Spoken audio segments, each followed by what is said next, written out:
Howdy, folks. Happy Halloween. Halloween 2. This was a good stream idea for October, but I never did it. So I said, you know what? Maybe we'll do it now. Scare some people. Mwahahaha. Are you frightened yet? Do you feel a chill up your spine? 'Cause I feel a chill up mine. And on this haunted and cursed night, I have stories for you to give you fright, to make you scared, to make you fearful, but most of all, to scare you people. Ha ha ha.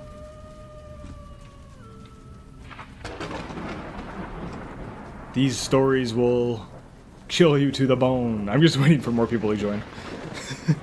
I'm just doing a long intro because I'm waiting for people to join, but yes, tonight is Spooky Stories night. This is blood in a chalice. Jesus, that was loud. Did you hear that lightning? Holy moly. I put scary lightning sounds like for ambience. I don't want to deafen people. Actually, can you hear the sound properly? Just sound check before we get into the stories. The sound coming through okay? In terms of the ambient noise and everything?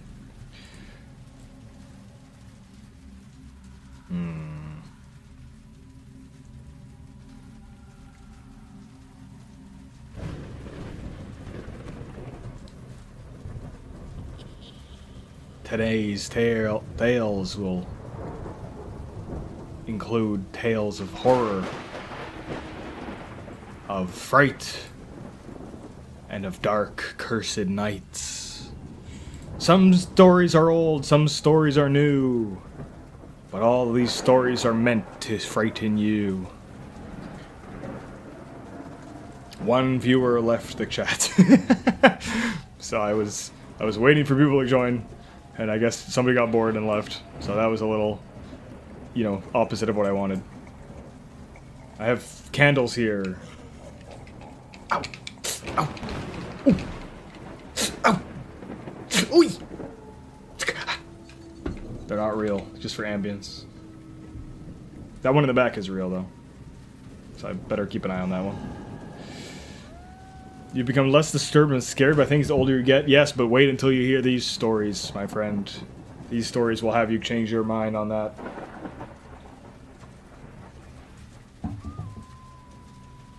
Okay, shall we get started?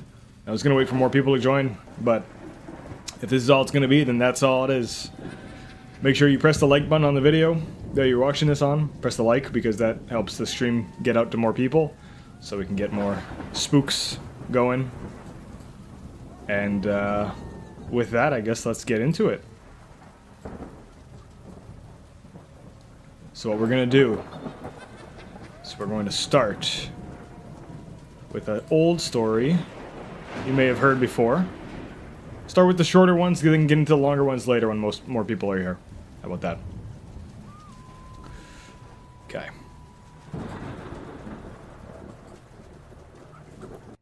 Let's get into the first story here. Let me set the ambience. Ah, where are we? Some kind of old manor. Some kind of old mansion or manor. Where could we be? I can't play 2 YouTube videos at once. That's gonna be an issue. Hang on. Just hang on. Hold on. Hang on. I didn't anticipate that being an issue. Why can't you play 2 videos at once on Firefox? Whose idea was that? Hang on, hang on. It's all gonna be good. Okay. This is going to cause significant lag on my computer, but that's okay.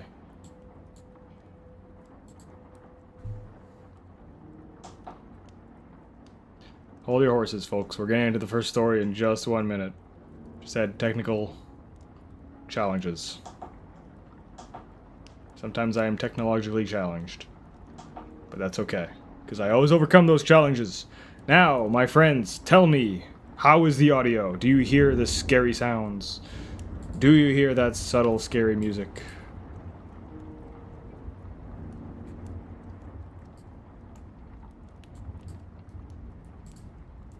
I will trust that the audio is good. Welcome to the stream, everyone who just joined. Tonight is Scary Stories. No, it's not. What is not? You can't hear? Can't hear anything? What if I bring the volume up?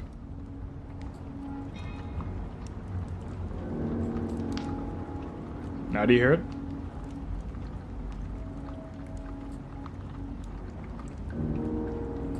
This is every single time I stream we have this challenge. Okay, is it too loud? Can you still hear me? I don't want it to be like blasting you with thunder sounds while I'm talking. It's supposed to be subtle. Kira, you're my only hope to tell me if this is good audio or not. Yes, good sounds. Let's go. Okay, great. Ladies and gentlemen, we are going to start off with The Raven by Edgar Allan Poe. One that you may have heard before, but tonight you will hear it once more. This is an old story. This music is loud on my side, so I'm just gonna... This is an old story you may have heard before. It's a poem, actually, from a time long gone. And it is called The Raven. Here we go. Once upon a midnight dreary, while I pondered weak and weary over many a quaint and curious volume of forgotten lore, while I nodded, nearly napping, suddenly there came a tapping, as of someone gently rapping at my chamber door. "'Tis some visitor," I muttered, "tapping at my chamber door, only this, and nothing more." Ah, distinctly I remember, it was in the bleak December, and each separate dying ember wrought its ghost upon the floor. Eagerly I wished the morrow. Vainly I had sought to borrow from my books surcease of sorrow, sorrow for my lost Lenore. From my books... Never mind, I already read that line. For the rare and radiant maiden whom the angels named Lenore, nameless here forevermore. So he's at his chamber and he hears somebody knocking at his door while he's reading books, trying to distract himself from his lost love. Full translation. And the silken, sad, uncertain rustling of each purple curtain thrilled me, filled me with fantastic terrors never felt before, so that now to the still beating of my heart I stood repeating, "'Tis some visitor entreating entrance at my chamber door. Some late visitor entreating entrance at my chamber door. This it is, and nothing more." Presently my soul grew stronger, hesitating then no longer. "Sir," said I, "or madam, truly this music is a little... Hold on. "Sir," said I, "or madam, truly your forgiveness I implore, but the fact is I was napping, and so gently you came rapping, and so faintly you came tapping at my chamber door, that I scarce was sure I heard you. Here I opened wide the door. Darkness there, and nothing more. Deep into that darkness peering, long I stood there wondering, fearing, doubting, dreaming dreams no mortal ever dared to dream before. But the silence was unbroken, and the stillness gave no token, and the only word there spoken was the whispered word, 'Lenore?' This I whispered, and an echo murmured back the word, 'Lenore.' Merely this, and nothing more. Back into the chamber turning, all my soul within me burning. Soon again I heard a tapping, somewhat louder than before. Surely, said I, that is something at my window lattice. Let me see then what thereat is, and this mystery explore. Let my heart be still a moment, and this mystery explore. 'Tis the wind, and nothing more. Open here I flung the shutter, when with many a flirt and a flutter, in there stepped a stately raven of the saintly days of yore. Not the least obeisance made he, not a minute stopped or stayed he, but with mien of lord or lady perched above my chamber door, perched upon a bust of Pallas, just above my chamber door, perched and sat, and nothing more. Volume's still good. I feel like his music's loud. If it is, just let me know. So he's in his chamber, his manor like this. Somebody comes knocking at his door. He checks, and he realizes it's at the window, and it's a raven that comes and sits on a statue he has in his home.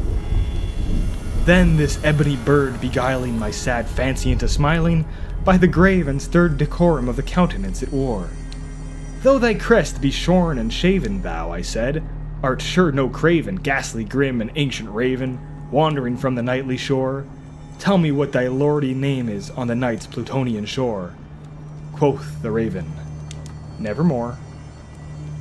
Much I marveled this ungainly fowl to hear discourse so plainly, though its answer little meaning, little relevancy bore.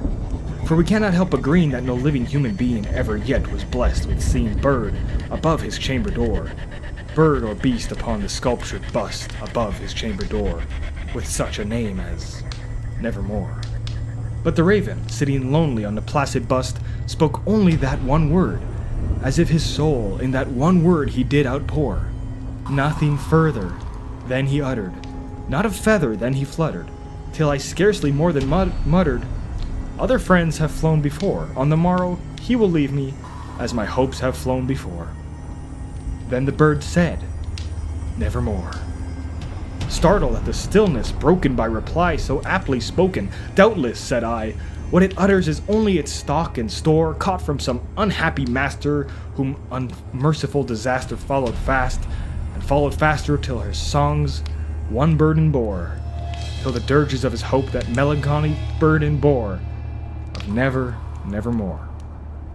So this bird only knows the word nevermore, and he keeps saying it to this guy. And the guy's saying, what's going on? Why is this bird talking to me and saying this? But, whoop, I closed the tab. Hang on. But the raven still beguiling all my fancy into smiling. Straight I wheeled a cushioned seat in front of the bird, and bust, and the door.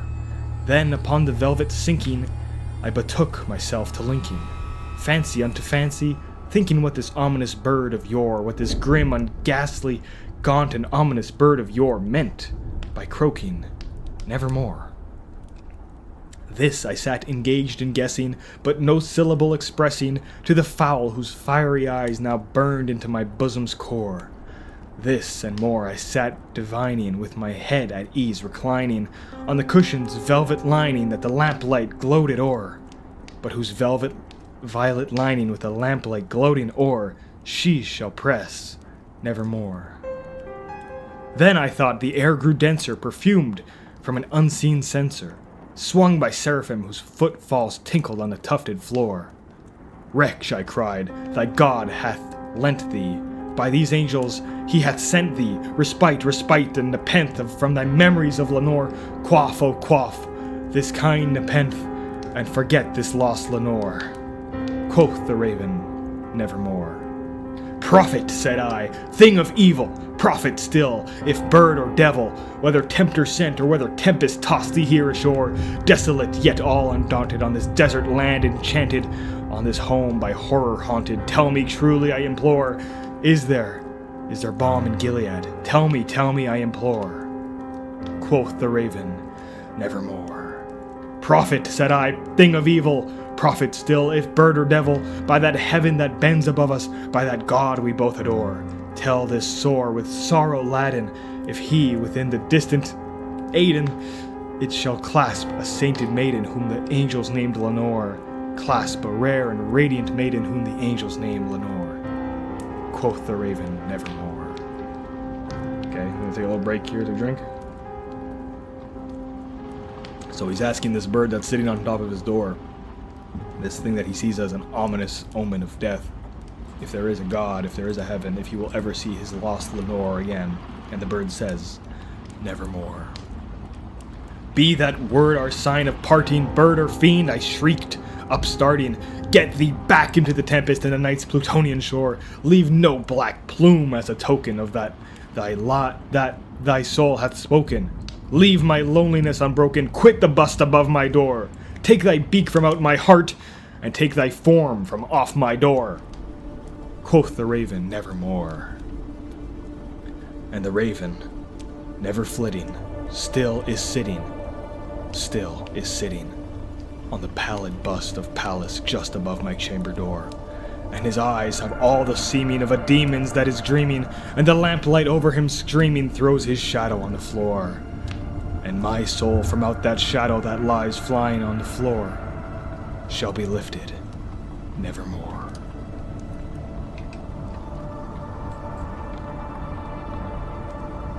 That was The Raven by Edgar Allan Poe to get us started on this night.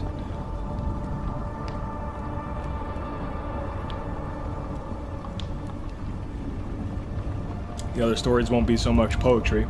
It'll be more like stories. So, would you guys like one more short-ish poem? Like a little short story? It's not very long. Would you like that? Or would you like to get into like a long story? I feel like maybe I'll do the poem, because there's still like not that many people in the chat, so we'll do the poem, see if anybody else joins, and then if other people join, we'll get into the longer stories. Oops, I really don't want to flashbang you every single time that I change tabs, so I'm just gonna give everyone a fair warning. I'm going to change the tab, okay? You're gonna be like, just look away from the screen for a second, okay? We're looking for what? This blizzard. Okay.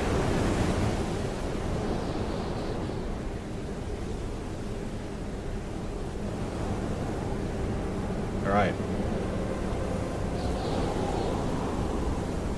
Oh, sorry.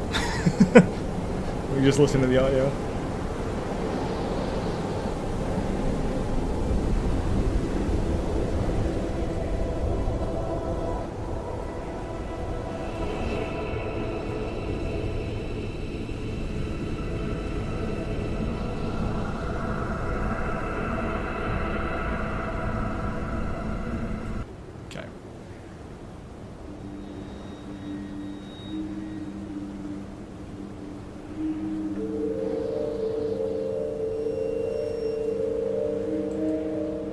Okay.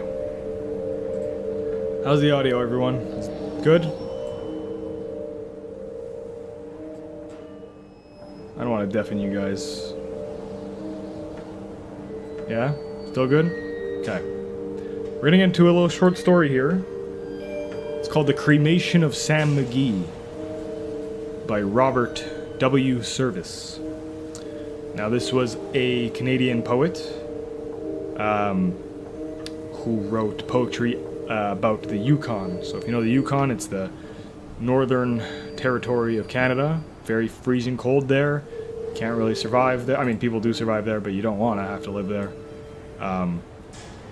So he wrote about the gold rush, the Klondike gold rush that happened there, where a bunch of prospectors went up there in search of gold, and it was a pretty dangerous world up there. Very cold, icy, you could get lost in the woods, you can freeze to death. It's not a good life. So he wrote this poem, or short story about that, and it's called The Cremation of Sam McGee. I don't know if I would call this horror necessarily, but it is... it's creepy, in a sense. You'll see what I mean. Alright, now it's a poem, so you might want to pay attention, because this doesn't read too easily. I'll do what I can. Okay. Now this is The Cremation of Sam McGee by Robert W. Service. There are strange things done in the midnight sun by the men who moil for gold. The Arctic trails have their secret tales that would make your blood run cold. The northern lights have seen queer sights, but the queerest they ever did see was that night on the marge of Lake LaBarge I cremated Sam McGee. Now Sam McGee was from Tennessee, where the cotton blooms and blows. Why he left his home in the south to roam round the pole, God only knows.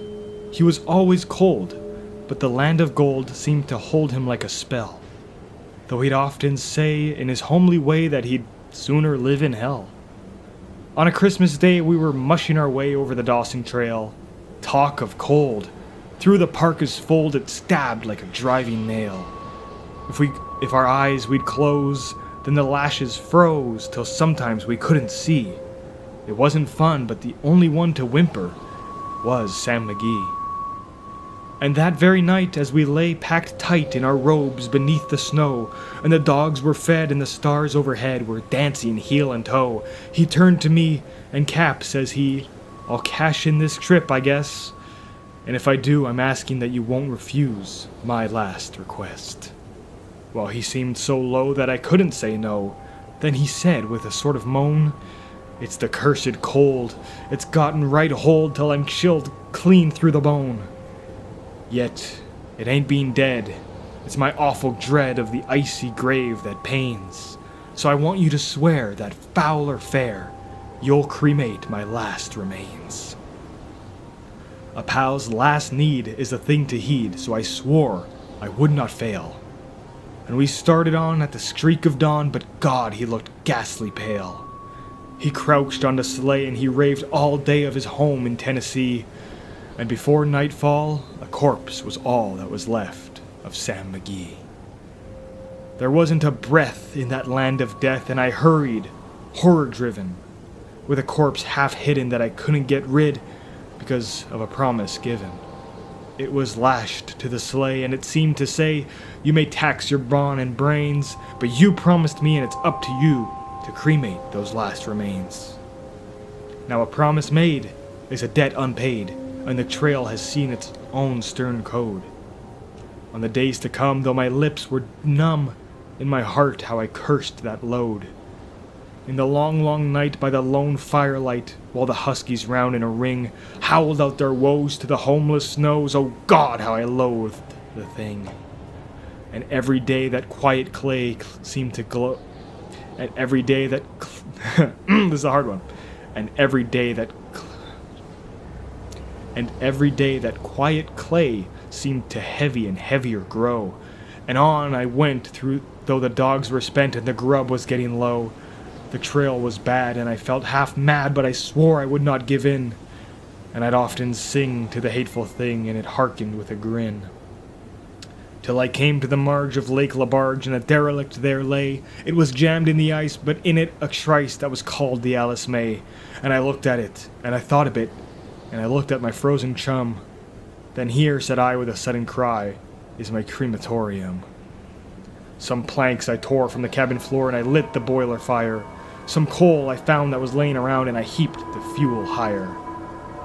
The flames just soared, and the furnace roared, such a blaze you seldom see, and I buried a hole in the glowing coal, and I stuffed in Sam McGee. Then I made a hike, for I didn't like to hear him sizzle so, and the heavens scowled, and the huskies howled, and the wind began to blow. It was icy cold, but the sweat rolled down my cheeks, and I didn't know why, and the greasy smoke in an inky cloak went streaking down the sky. I do not know how long in the snow I wrestled with grisly fear, but the stars came out and they danced about. Here again I ventured near. I was sick with dread, but I bravely said, I'll just take a peep inside. I guess he's cooked, and it's time I looked. Then the door I opened wide, and there sat Sam, looking cool and calm in the heart of the furnace roar, and he wore a smile that you could see a mile, and he said, Please close that door.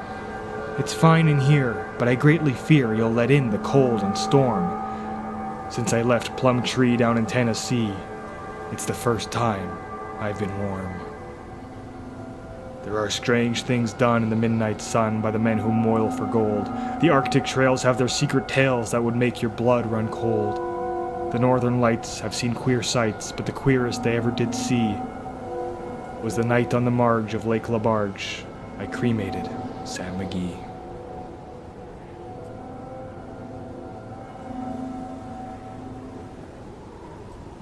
That was The Cremation of Sam McGee by Robert W. Service. Now, anybody have any thoughts on that one? I read that one years ago in a college class I took on Canadian literature. More specifically, it was a class on...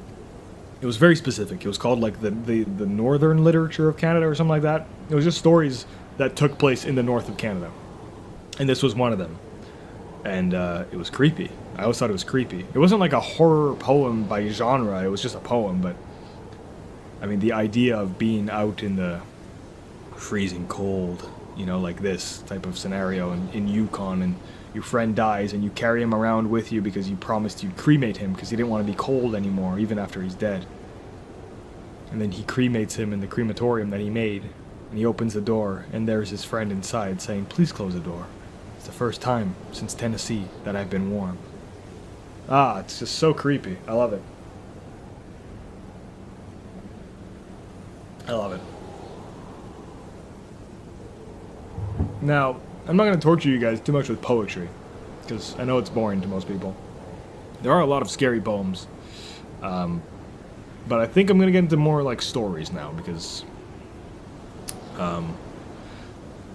yeah, the stories are more engaging. So let's just do some stories, plain English, no, you know, fancy literature. I've got 3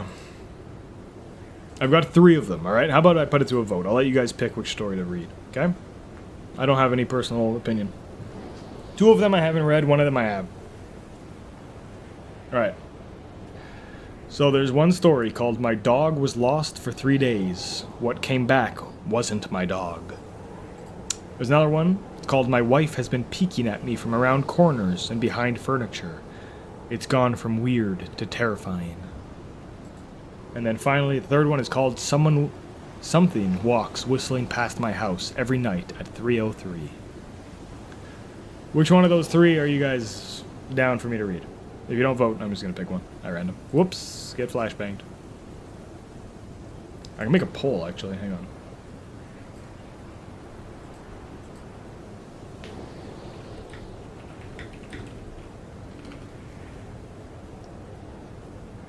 Whoops. How long can I make these answers? 35 characters? That's not long enough.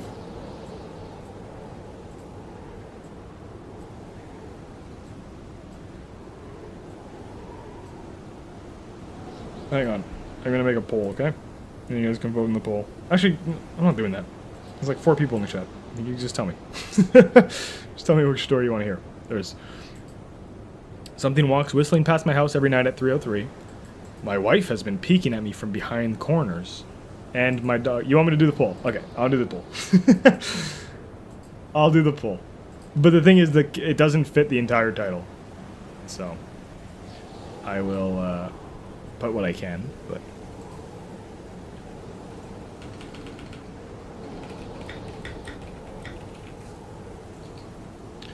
Okay. I will do the poll. I will name them as close as I can. And I will do that. I literally covered my... I don't have curtains in this room, so I had to hang up a towel with nails to cover the curtain, the window, because I didn't want any light coming in. And also, I was kind of like... I don't want to be reading scary stories and then look over and there's like somebody standing at the window. Like, that was an irrational fear that I had.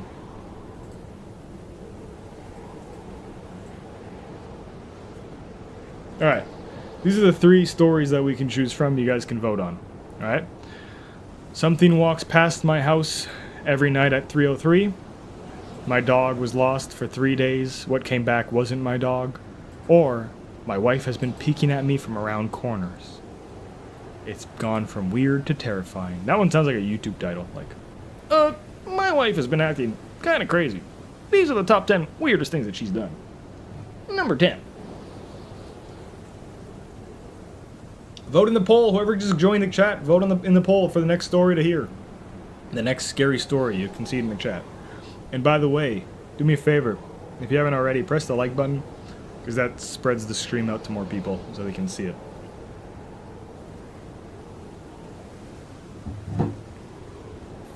That would be just awesome. How you guys doing? It's great to have everyone in here. Okay, these next ones look good. I always like as soon as I come on, you are awesome. You are a boss, and I love having you here. And you are a real one. Both of you are real ones. Can't tell you enough how much that that means to me that you guys do that right as you join. It's really nice of you. Real ones. That's all I can say.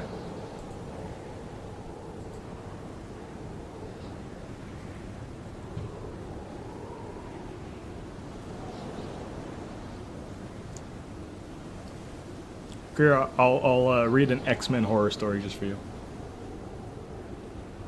I'm just kidding, they'll get excited. I'm sure that exists, though. Like a X-Men, all the X-Men become zombies sort of thing, like an alternate universe. You tell me, actually. Does that exist? I wouldn't be surprised. Okay, my dog was lost for 3 days, seems to be winning. That's a good choice. Okay, I'm gonna leave the poll on the screen just because, I don't know, it gets engagement if people click on it. Alright. A03, what is that? Awesome open 3. Alright, we are gonna read the next story. And you know what, this is perfect because I can keep this on the screen, this snow, because this story takes place in the snow. So let's do it. Now this story here is called, it's from Reddit, their user's name is Chewing Skin. Kind of a weird username, whatever. And they wrote this story called My Dog Was Lost for 3 days, What Came Back Wasn't My Dog. I'll put the music on and we'll get started.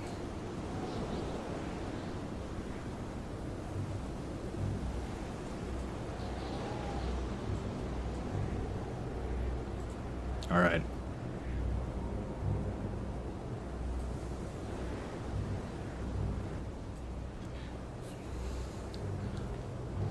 As always, if the music gets too loud or if anything like that, just pop that in the chat so I know. All right. My dog was lost for 3 days. What came back wasn't my dog. As a kid, I was raised in a small fishing community on the eastern side of Canada. Yo, go Canada! Surrounded by the Gulf of St. Lawrence and the Boreal Forest. The entirety of the land was close to 4,000 square feet, with even smaller number of residents sprawled out over the main street. The main road running through our little town and farming houses spread widely between areas of trees that were changed to domestic, residential homes when agriculture stopped being profitable. In total, our community is surrounded by a vast expanse of ocean and a seemingly endless barrage of trees that's over 55% of Canada's entire country. I spent most of my life hunting in those woods, so you can imagine my joy when my parents got me a hunting dog. Sandy was a Shetland sheepdog, and while they were more fit to be herding and tracking sheep over grassy plains rather than rabbits and deer through dense forests, it didn't stop me from taking him with me on every excursion I possibly could. Sandy had been by my side for enough hunting trips that he'd grown accustomed to waking up just before... Holy crap, that music got loud, I'm sorry. It's not my fault. Let's just change songs. Sorry. Sandy had been by my side for enough hunting trips that he had grown accustomed to waking up just before breaking daylight, and on a few occasions helped track down small game like squirrels and rabbits through considerably large areas of forest. Sandy wasn't my property and wasn't treated like he belonged to me. Sandy was a member of my family, my best companion and my truest friend. I think fondly back on all the times he'd sit in the front seat of the truck without being told, ready to go for a walk in whatever part of the forest I took him to. I can honestly say that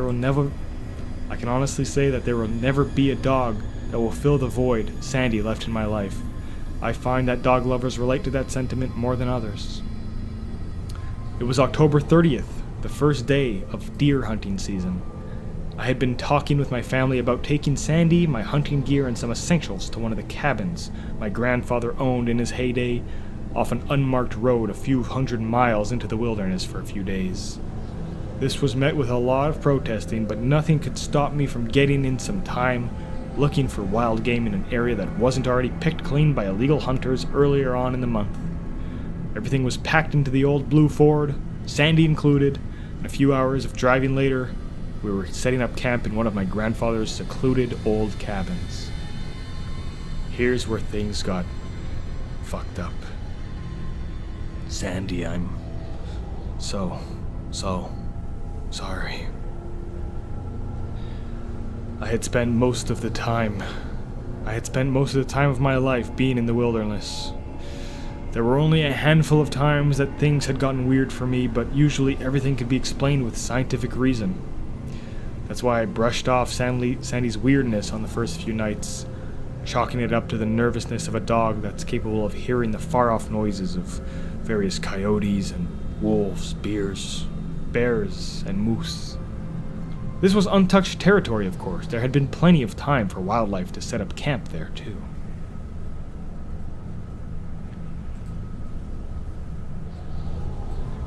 The first night was fairly normal.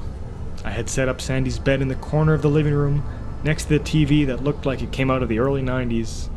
I figured I'd give Sandy the option to have some place to lay down for a while, despite the fact that he slept curled up with me 9 times out of 10. Close to 10 at night, Sandy looked straight at the wooden door and whined. I figured he needed to go pee and opened the door to let him out, not worried about having my best friend stray too far from me. Instead, he just sat inside the door, looking out at the forest's edge beyond the path. I too stood and looked for a few minutes before deciding he had just heard some errant critter close to the cabin. The rest of the night was fairly normal and Sandy slept with me just fine. The second night, I chalked the weirdness up to Sandy's stress. Earlier in the day, we had been walking a few miles through the woods beyond the house, and I thought I heard the sound of twigs cracking underneath something heavy. I hoped it wasn't a moose because my shotgun wouldn't have stood a chance, but something changed in Sandy that I didn't pay close attention to at the time. He hunched himself on his hind legs, his front pressed close to the ground, his mouth pulled up over his teeth, and he growled toward nothing. I figured we'd try hunting again later if whatever it was had left, and he was feeling up to it. But once we were inside, he didn't want to move. Even when I tried to get him to go outside and do his business, he sat at the door and cried, wailing at me to let me know he didn't want to go out there. I didn't pressure him. I mean, if he pissed on the floor, so be it. Sandy never acted up before. I mean, I could excuse an accident or two, but if he really didn't want to be out there, it must have been a bear, I thought, before I locked the door and called it a night. The third night is where things really went to hell, and I still don't fully understand what happened. Sandy didn't eat all day. I managed to shoot a rabbit in the early morning when Sandy decided he didn't want to be outside any longer than he had to, and retired inside for the rest of the day. I cooked it, threw a little gravy on it, and gave it to my dog. I didn't do this all the time, but I figured now was a special occasion, and maybe a treat would do him better. Maybe a treat would put him in a better mood for another walk the next day. Cheers, brutal death.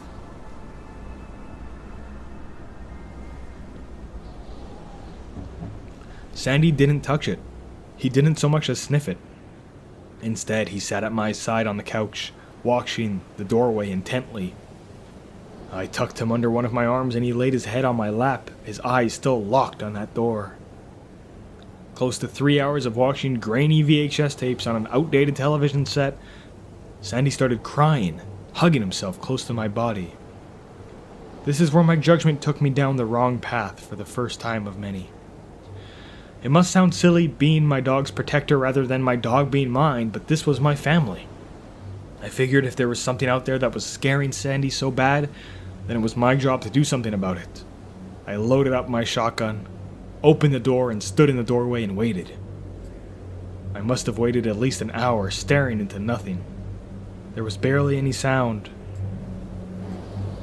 except for the faint buzz of insects and leaves rustling in the cold autumn wind. Now, moose aren't elegant. Sorry. Moose aren't elegant creatures, and if it were a moose, I would have heard it coming.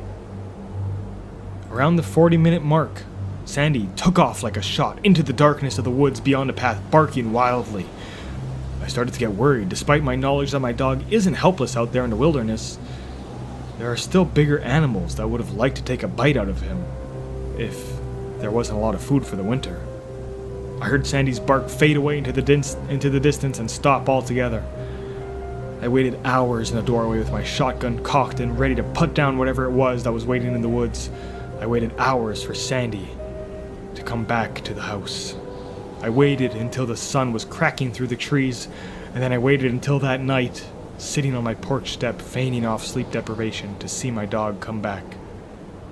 Sandy did come back, but not for another 3 days. Fog had rolled in at that point, and it was getting darker, the night painting the sky a navy blue. Tracking over the next few days proved futile, and I started to get worried that I'd need to leave and find more provisions to last me the next few nights. I couldn't leave Sandy up there, lost in the woods, cold and hungry. The thought that he might be waiting out there for me to find him and bring him back home was disturbing enough. I was packing the bag that hung on the coat rack next to the door with what I need for the next day's trip.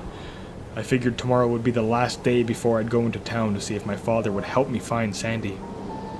My dad was a retired grain man, but I was sure if I brought up Sandy's name, he'd be more than willing to help me look for him. Thankfully, Sandy came back before I'd even finished that train of thought. I saw him from the window, on the path that led down to the main road, a few dozen feet away from the house. Normally, I'd hear him scamper to the doorway and paw at the door for a few times, eager to come in, but this was different. I could see the reflection of his eyes as green pearls in the murky fog that had swamped the house. For a moment, I thought it might be an animal, but the outline of his body in the wisps of thick, low-lying clouds was unmistakable. Still, despite myself, I hesitated. There was something different about his body language. I stared out the window for a few more moments before reason overcame my gut instinct. Sandy could be hurt, I thought. Or worse. I flung the door open, but he didn't come right away. Instead, he stood there watching me intently. And when he didn't move, I whistled to him. "Here, Sandy." I coaxed him towards the house. "Here, boy." The way he moved was different. It was as though his hips had been dislocated, and the angle of his paws changed direction with every step, as though he'd forgotten how to walk properly. His head was bowed to the ground, and his teeth weren't bared. He just didn't seem aggressive. The only way I could describe the look he gave me was sheepish, like he'd just gotten into something he wasn't supposed to, and I yelled at him for it. I thought he might hurt himself hopping up onto the elevated step if he dislocated his hips, but he did just fine. His back half swung a little, oddly enough, and his paws almost folded underneath himself, but he didn't go sprawling. He sat on the steps and didn't take his look off of me. It wasn't until I had moved away from the doorway completely, opened the door wide, and waited for him to walk in that he actually moved. Straight to his bed. He didn't stop at my hand and sniff me. He didn't wait for pets or jump up on me like he used to. He went straight to his bed, where he sat and watched me for quite some time afterwards. I returned to the movie I was watching. I called to him a few times, but he didn't respond. His ears didn't so much as raise to the sound of my voice or the pat of my hand on the worn-out couch beside me. I had missed my buddy, but I wasn't about to move him physically towards me. There was something about him that said I shouldn't have let him in. But I chalked it up to silliness, and a few hours later I went to bed. The more I think back on it, I don't recall him blinking once. He sat there like a statue, and when I turned off the light, I could still see the reflection of jade green eyes following me as I went into my room and shut the door. I could have sworn I heard him walking in the night, the sound of nails clicking against the wooden floor coming up to the door of my room, but they were slow and deliberate. They weren't like the quickness of Sandy realizing I'd gone to bed and coming to curl up with me. I heard the noises non-stop outside of my bedroom, but I didn't hear his whine. I thought nothing of it, and I fell into a deep sleep. When I woke in the morning, I figured it must have been a dream. Sandy was still sitting in the upright position I left him when I went to bed.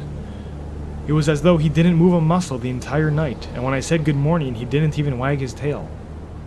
He did follow me into the kitchen, and he paused at the doorway when I put his bowl down on the floor and filled it up with dog food. Once again, his back moved weirdly as he made his way towards me slowly. There was a nagging feeling that something was off-putting about the way he looked that day. It was like he had gotten a little longer overnight. Sandy hunched down again like when he was waiting at the door the night before. He didn't come into the kitchen. I figured he must have been hungry being out in the wild for so long, but he eyed me like he was waiting for me to come a little closer rather than touch the food himself.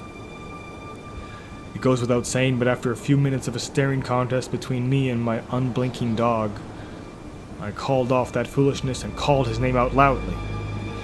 Not even a flinch. I didn't want to move closer to the dog to leave the kitchen door, but this was my Sandy, and the most damage he'd ever done was eat flies.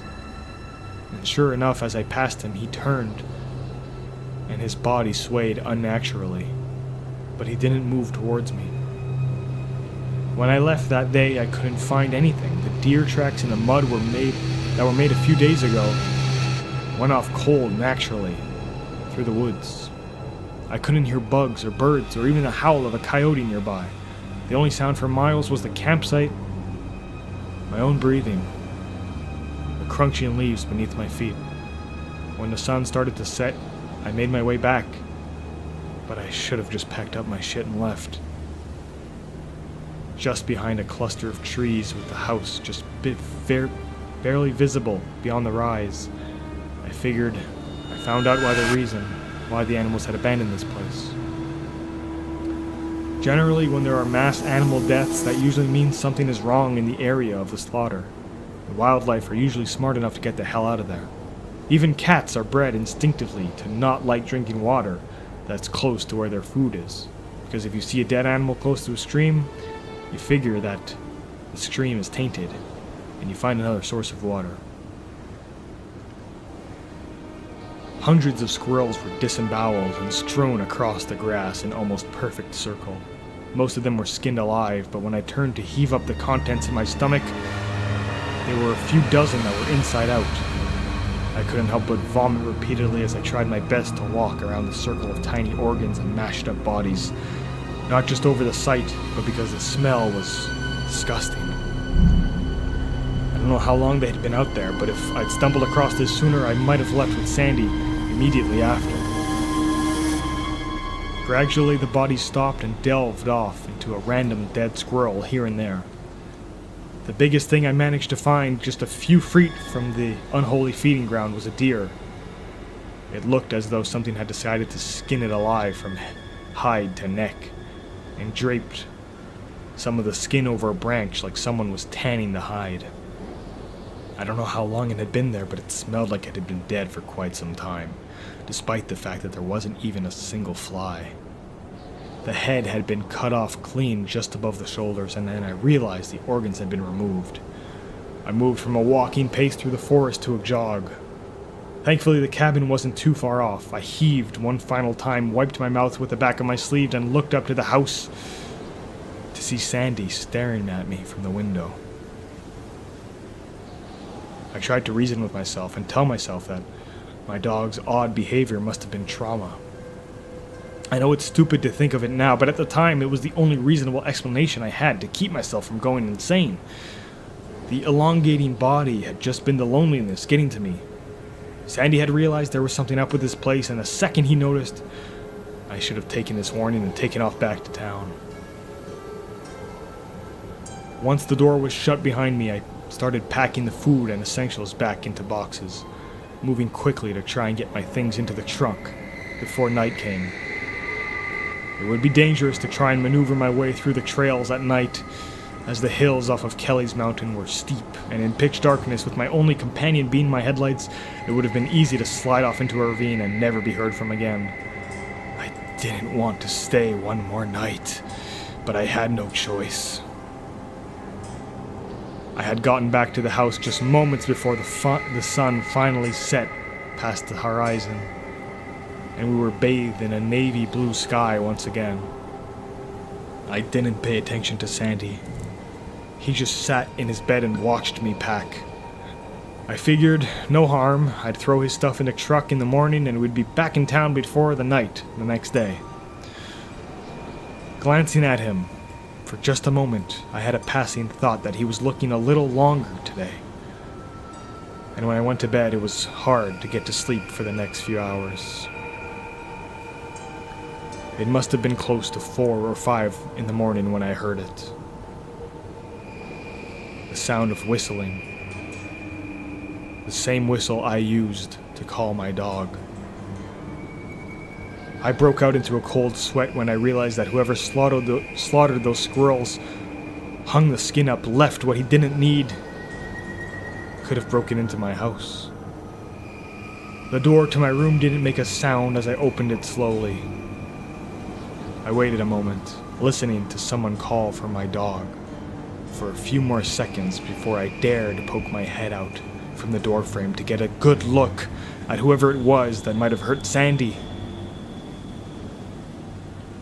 The door to the outside was open. All I saw was the back half of Sandy, too long and lanky, almost coiled around the back of the door. His front half was outside. Whatever it was that had impersonated my dog, it was whistling slowly, calling for Sandy. I could have sworn it had hunched down to the ground again and said, "Sandy," in the most ungodly voice I'd ever fucking heard.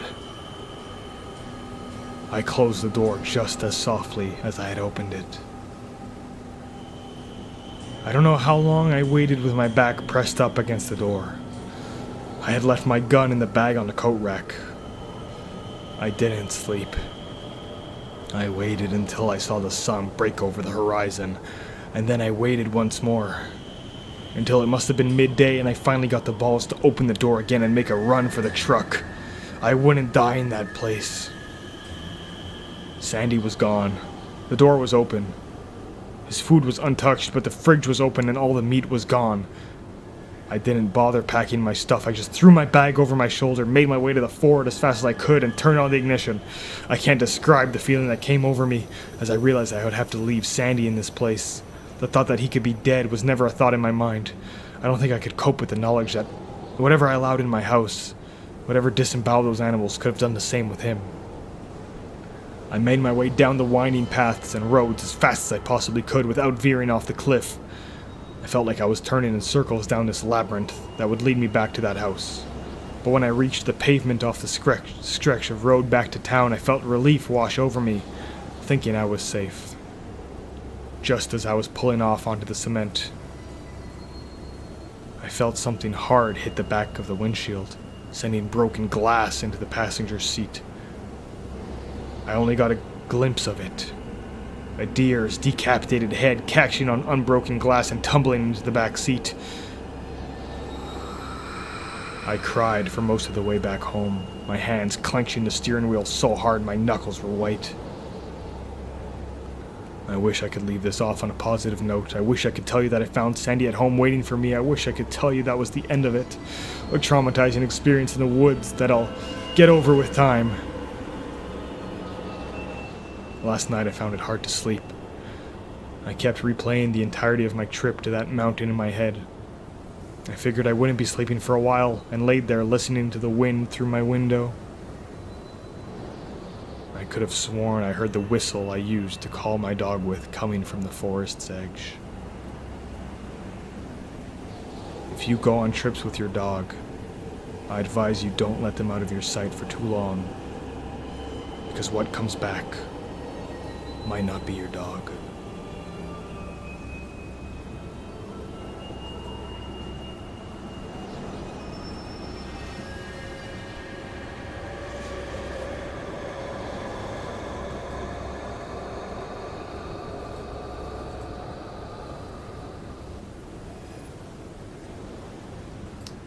That was a story called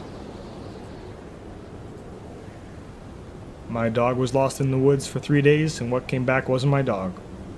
That was by Chewing Skin. That was a story I read a long time ago, and it always stuck with me. I always thought it was creepy. That was 9 years ago that this was posted, so this was like a very early example of a skinwalker kind of story. The whole point is that a skinwalker took over the dog and was impersonating the person's dog. Very creepy story. Hope you guys liked it. I will get to the next story in just a moment. So there are 2 more stories in. Oh, my wife has been peeking at me. It looks like it won the poll. I'm just going to get one more drink, and then I will come back and we will read that story. But for the moment, you guys just hang out. I'll be right back, and we'll get into the next story.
Probably could have done that better.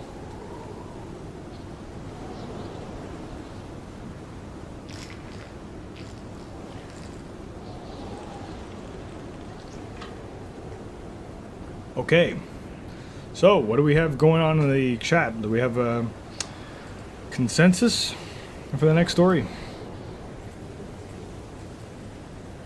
Looks like we do.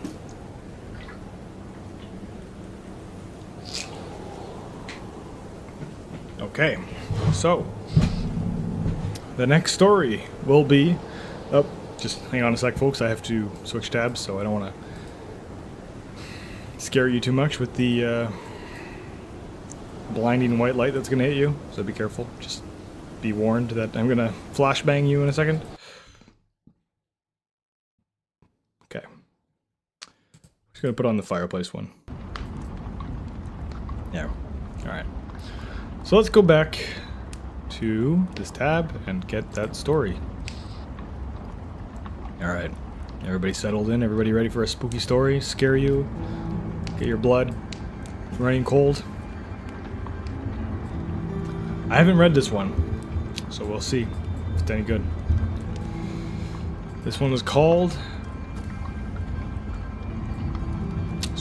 My Wife Has Been Peeking at Me from Around Corners and Behind Furniture. It's gone from weird to terrifying. This is by Malia Girl 1314 on Reddit. My wife Lynn and I have been together for 6 years and married for 11 months. Damn, took a long time to get married. Our entire history together has been very normal, and never once have I ever noticed any weird behaviors or red flags. I can't stress enough how out of character this whole thing is for her. Lynn is very kind, intelligent, and thoughtful. She's always been the no-nonsense type of person. Being childish or trying to scare me is not something she would normally do. She doesn't even like watching horror movies. When we first started dating, she agreed to watch The Shining with me because she knew how much I loved horror. She was so scared that she didn't even make it through half the movie before we had to turn it off. She just isn't into creepy and never has been into pranks. It's just not her cup of tea, and that's fine. But that's what was so strange about this. It's just so unlike her. I should also add that she never had any mental health issues as far as I'm aware, and it doesn't run in her family. I know some people are able to hide their mental health problems, but in the 6 years we've been together, I think I'd have seen some sort of sign. 2 months ago, I was in the kitchen making myself some coffee before work.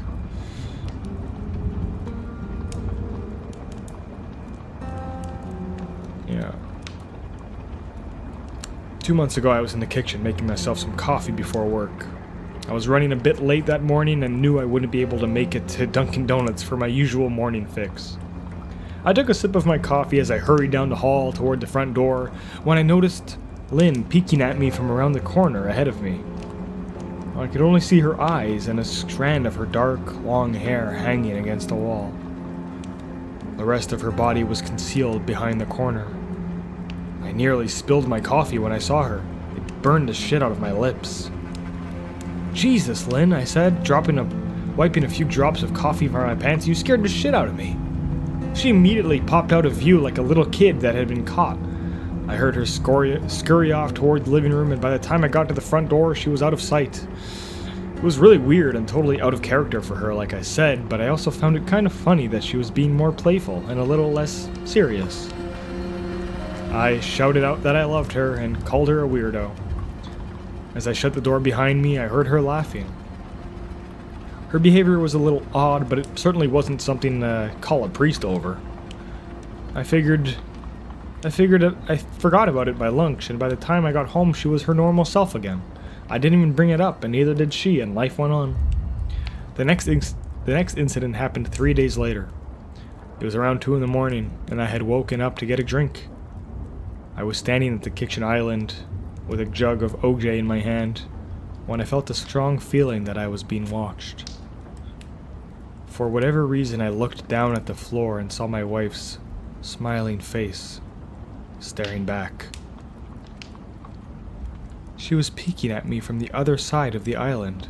staring up at me with wide, unblinking eyes, and smiling, grinning like the Cheshire Cat. I screamed. I'll admit it, not out of irritation, but fear. For some reason at that moment I was scared. At the sound of my scream, Lynn scuttled back out of view, her hands and feet smacking the tile floor as she hurried out of the kitchen, on all fours. I didn't run after her or yell at her, I just stood there frozen in shock, wondering what the fuck had possessed her to do that. It took me a little longer than I'd like to admit to go back upstairs, but when I did, when I got back to our bedroom, Lynn was lying on her side of the bed, sleeping. Or at least, pretending to be. I stood there for a while, watching her breathing to be sure that she was really asleep. I had the feeling she might jump out at me the moment I got into bed, but she didn't. I climbed into bed and she didn't even move. Her breathing was soft and deep, and I was starting to wonder if I had dreamt the whole thing. The next morning I waited for her to come down for coffee, and after handing a mug and kissing her cheek, I decided to ask her about it. "What was that about last night?" I asked, keeping my tone light so I didn't offend her or embarrass her. She frowned over her cup of coffee, shaking her head like she had no clue what I was talking about. "You were peeking at me, again, from over there," I said, pointing to the spot on the floor by the kitchen island. She followed my gaze, and she looked back at me and bursted out laughing. She laughed so hard that I couldn't help but join her. "Ugh, you just creep me the fuck out sometimes, you know that?" I said. She giggled and set her cup on the counter and wrapped her arms around my neck. "You creep me out all the time, so I guess we're even," she said. We said our goodbyes and I left for work. As I drove, I kept thinking about how creepy it had been seeing her grinning at me from behind the island like that. The sounds her hands made on the floor as she crawled away. I told myself she was just trying to be silly, just trying to join me in my love of horror. It's not like I was afraid of her, it just didn't sit right with me. I started seeing her peeking at me more and more. Sometimes she'd be peeking out from behind the couch or the living room curtains. One time she even managed to get inside her grandmother's old trunk that sits at the foot of our bed. I might not have even known she was there at all, had the trunk's old hinges not given her away. She'd had the lid propped open just enough so that only half of her face peeked out. She was grinning like an excited toddler. It was unnerving. I didn't even know what to say to her. All I could do was stare. When I finally found my voice, I asked her why on earth she was doing this, but she didn't answer. She just slowly closed the lid, shutting herself inside the trunk. I just walked away, feeling disturbed. I didn't understand why she was doing this, but it clearly made her happy. I just hoped she would tire of the game quickly. Okay, this story is pretty creepy. Lynn didn't peek at me for the next 2 weeks. I started to think she was done with her weird prank, and I was honestly relieved. When we were watching a show on Netflix one day, I jokingly said that I hadn't seen her peeking at me lately, and that she must have given up on her spy game. She looked at me with a small smile and said, "Maybe I've just gotten better at it." I didn't say anything, but I wondered whether or not she was joking. For the next few days, I couldn't stop thinking about what she'd said. Was she still peeking at me when I wasn't looking and I just hadn't noticed? And if so, what the hell was she getting out of this? I started to feel paranoid, constantly checking whether she was watching me from around the corner or behind a door. I was jumpy whenever I was home and she wasn't in full view of me. I felt stupid and a little crazy. But after a few weeks without another incident, I began to relax. I stopped checking behind furniture and behind walls, and I told myself it was just a bad memory. And then a few days ago, things got so much worse. Lynn left to go to a friend's, and I stayed on the couch, lounging, played a couple games on my laptop. Around 9 p.m. I hopped in the shower, and as I was washing the soap from my hair, I felt that awful feeling that I was being watched. I slowly opened my eyes, and I almost had a fucking heart attack. Lynn was peeking from behind the shower curtain, her entire head stretched into the shower, leaving just her body outside. Her long dark hair hung against the curtain, the ends dripping with water. Her mouth hung open in a terrible grin, eyes wide and red, as if she hadn't blinked in a long time. I screamed and jumped back against the wall. She didn't move. Her smile did not waver. Her makeup ran down her cheeks in two black streaks. She looked giddy and completely deranged. I was terrified. We stood like that for a few moments, neither of us saying a word. Finally, after what felt like forever, she slowly pulled her head back out of the shower, and I watched her blurry figure through the curtain as she moved backwards toward the bathroom door. A second later, the bathroom door slammed shut, hard enough to rattle the mirrors. I screamed again and jumped out of the shower to lock the door. I stayed inside the bathroom for over an hour. Maybe I overreacted, but joking or not, I wasn't going to put up with the crazy shit anymore. That's what I kept telling myself as I paced in the bathroom, stopping to listen at the door every few minutes. Suddenly, I heard a muffled sound, and I pressed my ear against the bathroom door, straining hard to listen. I couldn't hear anything, but I envisioned Lynn standing on the other side of the door, giggling at her joke. I felt a surge of anger. I was beyond pissed at being made scared in my own house and made to hide in the bathroom for over an hour. All for what? Some joke? If it was a joke, it was an awful one. What the fuck, Lynn? I snapped. This shit is getting really fucking annoying. I waited for her to apologize or to call me a jerk, but instead I heard a faint moan. So quiet, I wondered if I had really heard it at all. And then, complete silence. Lynn? I called out, not able to even hide the shakiness in my voice. I got no response, just my own heavy breathing. I swear to God, just fucking stop it, I yelled, pounding my fist on the door. I waited for her to curse me out, something I would expect from me talking to her like that. I had never screamed at her before. But there was nothing, just the occasional drip from the shower head. I won't deny that I was scared, too afraid to open the damn door and face my own wife. I waited another 30 minutes or so, which feels like a fucking lifetime when you're that scared. Finally, I decided I wasn't going to spend the night hiding in the bathroom. So I got down on my knees and peered under the door. I almost expected to see her face peeking back at me, but thankfully I didn't. I could see straight down the hallway to the top of the stairs, but no Lynn. I didn't know if I should be happy about that or not. I looked for a few minutes waiting to see her head pop up over the top step, but it never came. I stood up, my hand hovering over the door, and mentally prepared myself to open it. I slowly turned the lock with shaky fingers, and I was about to yank it open when I heard a sound that still makes me feel nauseous when I think about it. A moan. Louder than before, but this time I was able to tell just where it was and where it was coming from. I turned my head to the closet door in slow motion and locked eyes with my wife, who was peeking out at me from the gap. Her eyes were still as wide as ever, and her mouth was hanging open in the most grotesque, gaping smile I had ever seen. I didn't even scream.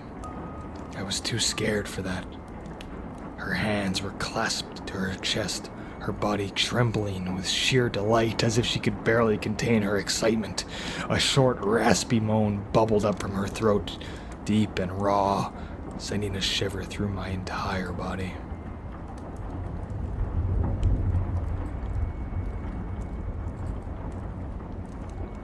Somehow I found the ability to pull the bathroom door open, and I ran as fast as I could all the way down the steps, snagging my keys and my phone from the table in the living room before running out to my car. I could hear her shrill laughter behind me, but I didn't hear her getting closer. I didn't bother shutting the front door. I drove away from the house as fast as I could, shivering the entire time from fear and cold, maybe a bit of both. I hadn't grabbed a coat or even a pair of shoes. I was still in my boxers and my hair was still damp. I drove straight to my brother Chris's house, about 40 minutes away, ignoring every call and text that I got. I didn't check my phone until I was safely parked in my brother's driveway. Lynn had called me 4 times and sent a flurry of texts, all wondering where I'd gone and why I left like that.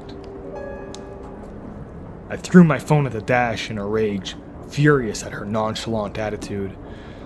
My brother and his wife were surprised to see me, especially because I was dressed in just a pair of boxers, but they told me to stay as long as I needed. Chris lent me some clothes and asked me what had happened. I told him Lynn and I had had a fight, but I didn't get into the details. I didn't want him to think I was overreacting and leaving my wife over a prank, even if it was a strange one. I mean, I had encouraged her for years to lighten up instead of being so serious all the time. I had wanted her to relax and loosen up, but this was definitely not what I had had in mind. I tried to sleep on their sofa, but my brain wouldn't let me sleep. Every time I closed my eyes, I saw Lynn's face staring at me from inside the closet.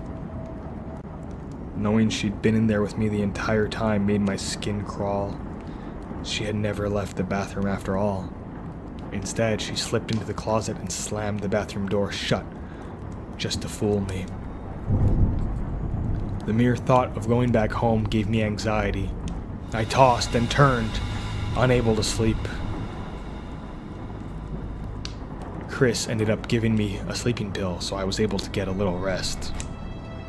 My sleep was filled with terrible dreams, all of them, of Lynn's smiling face. I woke up just as the sun started to rise. My sore body ached from the sofa, and I felt drained. I knew I'd have to call Lynn at some point, but I didn't know what to say to her.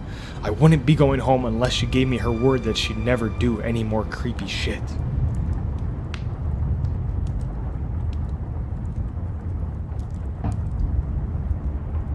I just wanted my wife back. Her normal, serious self never looked so good to me. I was thinking about calling her and telling her that when that familiar feeling came over me, I was being watched. I was staring at the ceiling, my heart in my throat. I didn't want to look away, but the longer I ignored the feeling, the worse it got. My eyes drifted away from the ceiling on their own. Her face was pressed up against the window beside the couch, staring at me with that same gaping smile. Drool dribbled down her lips, leaving 2 long streaks down the glass. I don't know how long she had been there, but something told me she'd been there all night. I didn't scream, though I was afraid my anger trumped any fear I felt at that moment. I jumped from the couch and pounded my palm against the glass.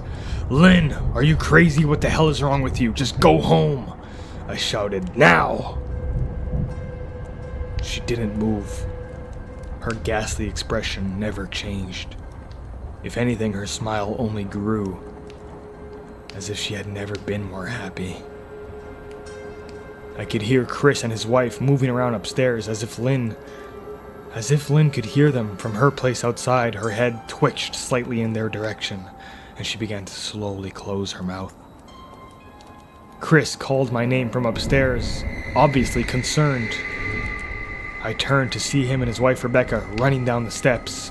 When I turned back to the window, Lynn was gone. The only sign she had been there at all was the 2 streaks of drool still dripping down the glass. I tried to explain to Chris and Rebecca that I had woken up to see Lynn watching me through their window. They were skeptical. I mean, who wouldn't be? Chris and I went outside to a spot in front of the window, but there were no footprints in the dirt, just a slight indent. An animal, probably, Chris guessed, and I didn't argue. He and Rebecca assumed I had dreamt the entire episode, but they didn't understand, and I was too tired to explain it to them. I called out of work that day and turned my cell phone off. I didn't want to face Lynn. Just talking to her was too much for me at that point. I really started to believe something was irreversibly wrong with her. That no matter what promises she made, we would never be the same again. The thought saddened me to my core. I cried most of the morning. By noon, I figured I was ready to confront her, give her one last chance to explain herself. I could at least give her that after 6 years. I turned my phone on and saw the dozens of texts she had sent, all from my seemingly concerned wife. Can we talk? I love you. Please call me. I'm really worried. Can you answer? Just come home. And more of that. All texts telling me she loved me, she wanted me home, how worried she was. Not one damn message addressing the crazy shit she pulled, like she hadn't been acting like a character from a Stephen King book. Even her texts were different. She normally texted me novels just to tell me to pick up a loaf of bread. You'd think she'd have more to say to me after her bizarre shenanigans. I know it probably seems childish to some of you who are miles away from this situation, but if you saw the way Lynn had looked at me, how she scampered away on all fours like some sort of animal, grinning at me from inside the closet like a lunatic, then I'd think you'd find my reaction was warranted. I ended up staying with Chris and Rebecca for one more night. I didn't wake up yesterday until noon, and thankfully I didn't see Lynn's face watching me through the window. I don't want to pry because it's not my place, but is this fight something that can be mended? Rebecca asked. She'd made us both a sandwich for lunch, and I knew she wanted to breach the subject without being too nosy. I don't know, she's like a different person, I said, choosing my words carefully. I still wasn't ready for her or Chris to know the full extent of the batshit craziness I had been dealing with. People change, but she's still the same woman you married. Maybe you both need to just talk through your issues. Whatever's going on, I'm sure it can be fixed, she said. I think it's beyond that now. I don't think talking would help. I just don't trust her, I said. The words stung in my heart. I missed and loved my wife. But how could I live with someone like that? Living in constant fear didn't sound appealing. Lynn loves you, she said. She has to be absolutely crushed. I don't know about that, I said. Well, she certainly seemed like it to me. I've never seen her so upset. She's very much unlike the Lynn that I know. She shook her head sadly. It took me a full minute for her words to really sink in, and when they did, I felt dread worming its way through my skin. Wait, what do you mean? You saw her? You saw Lynn? I asked, my mouth suddenly dry. Rebecca nodded casually as if that wasn't nightmare fuel. Maybe for her it wasn't. She stopped by this morning just after Chris left for work, she said, cleaning the plates off the table. I didn't see her car though. Maybe she took an Uber or something. Becca, what did she say? Did she come inside? I asked, sweat starting to break out on my forehead. I started looking around, examining the corners as though a predator was lurking behind them. No. She just asked if you were awake yet, and I said that you weren't. I asked if she wanted me to wake you, but she said no. She said to just let you sleep, she said as she washed the dishes. That's all? She didn't say anything else? I asked. No. She looked awful though, like she hadn't slept in days. I think you should call her. I got up from the table and thanked her for lunch. I felt a bit better at the knowledge that at least she hadn't come inside.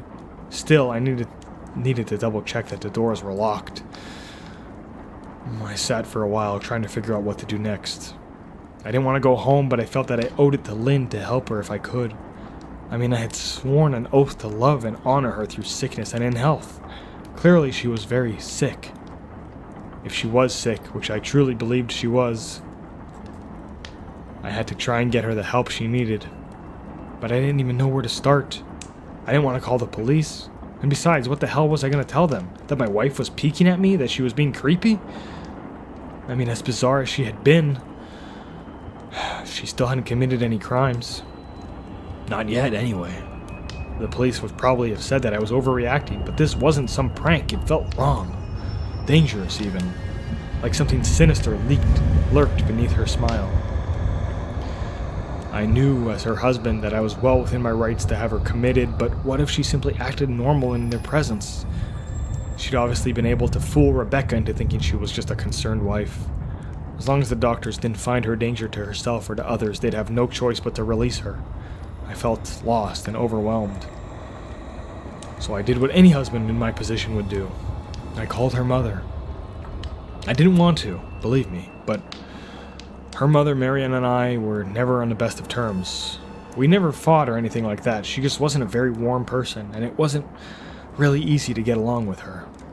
She hardly ever smiled, and when she did, only her lips would move into a thin-lipped smile, leaving her eyes as blank as before. She gave off this aura that she felt like she was permanently on the defensive. I had only met her twice, and both times were such short visits. I get the impression that she didn't approve of me for her daughter. Lynn always ushered us out quickly, as if she didn't want us to feel uncomfortable, which I was grateful for. Being in her mother's company almost felt unbearable, like walking on glass. I was glad when we moved 3 states away so I didn't have to see her often. I was happy to avoid the woman, but now I needed her help. I really didn't want to talk to her at all, but I had to talk to someone who knew Lynn better than I did, so I gritted my teeth and did what I had to do. "Yes," she answered, sounding irritated already. "Marianne, it's me, Ben. Do you have a minute to talk?" I asked. I could hear her click her tongue in irritation. "I'm in the middle of writing some checks, but if you insist, I suppose I can spare a moment. What is it that you want to discuss, Benjamin?" she said coldly. "It's about Lynn. She's been acting strangely recently, and I was wondering if you had any idea whether there was something..." She quickly interrupted me.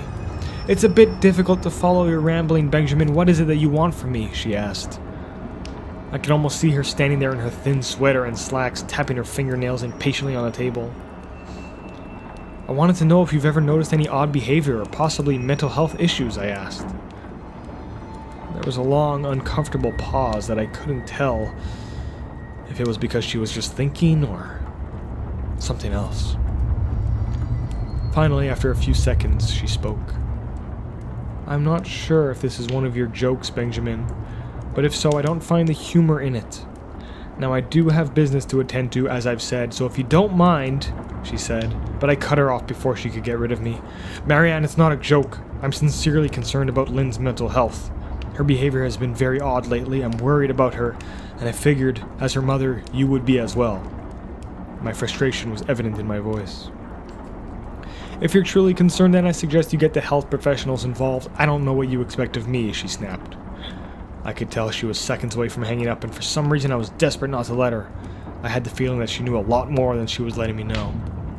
"Please, if not for me, do it for Lynn," I said. I heard a faint, shaky intake of breath, as if she was trying to hold her steely persona together but failing. "Marianne? What's wrong?" I asked. "Benjamin, I don't know what to tell you. My only advice would be to seek professional help. Do not call here again. Goodbye." I tried to call out to her, but she hung up. I tried to wrap my head around the call and her refusal to help me. Even if she didn't like me, why wouldn't she want to help her own daughter? I couldn't understand that. I tried to replay the situation, desperate to find something I missed. After a while, I almost gave up until I remembered her last words to me. Seek professional help. She had said those words with a bit of urgency. I could have just been grasping at straws, but no, I was sure her voice had changed ever so slightly when she had said that, as if they were very important. What had she meant?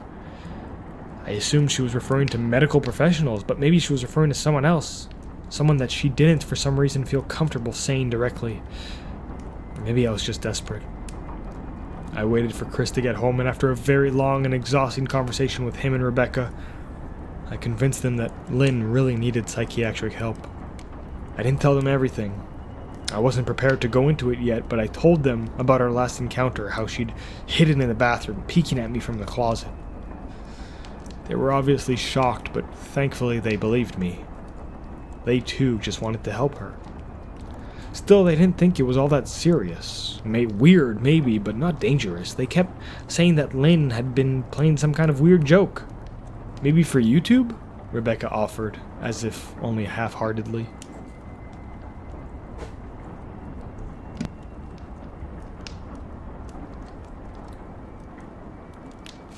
Sorry, I had to blow my nose. Chris didn't think we should involve the police yet. He offered instead to go with me, and I readily accepted. He reasoned that calmly talking to her, trying to coax her into going willingly, was the best recourse. I agreed to do it this way. At least I wouldn't be going into that house alone. We drove over this morning just after breakfast. There was no way I was going at night. When we pulled into the driveway, my stomach began doing somersaults.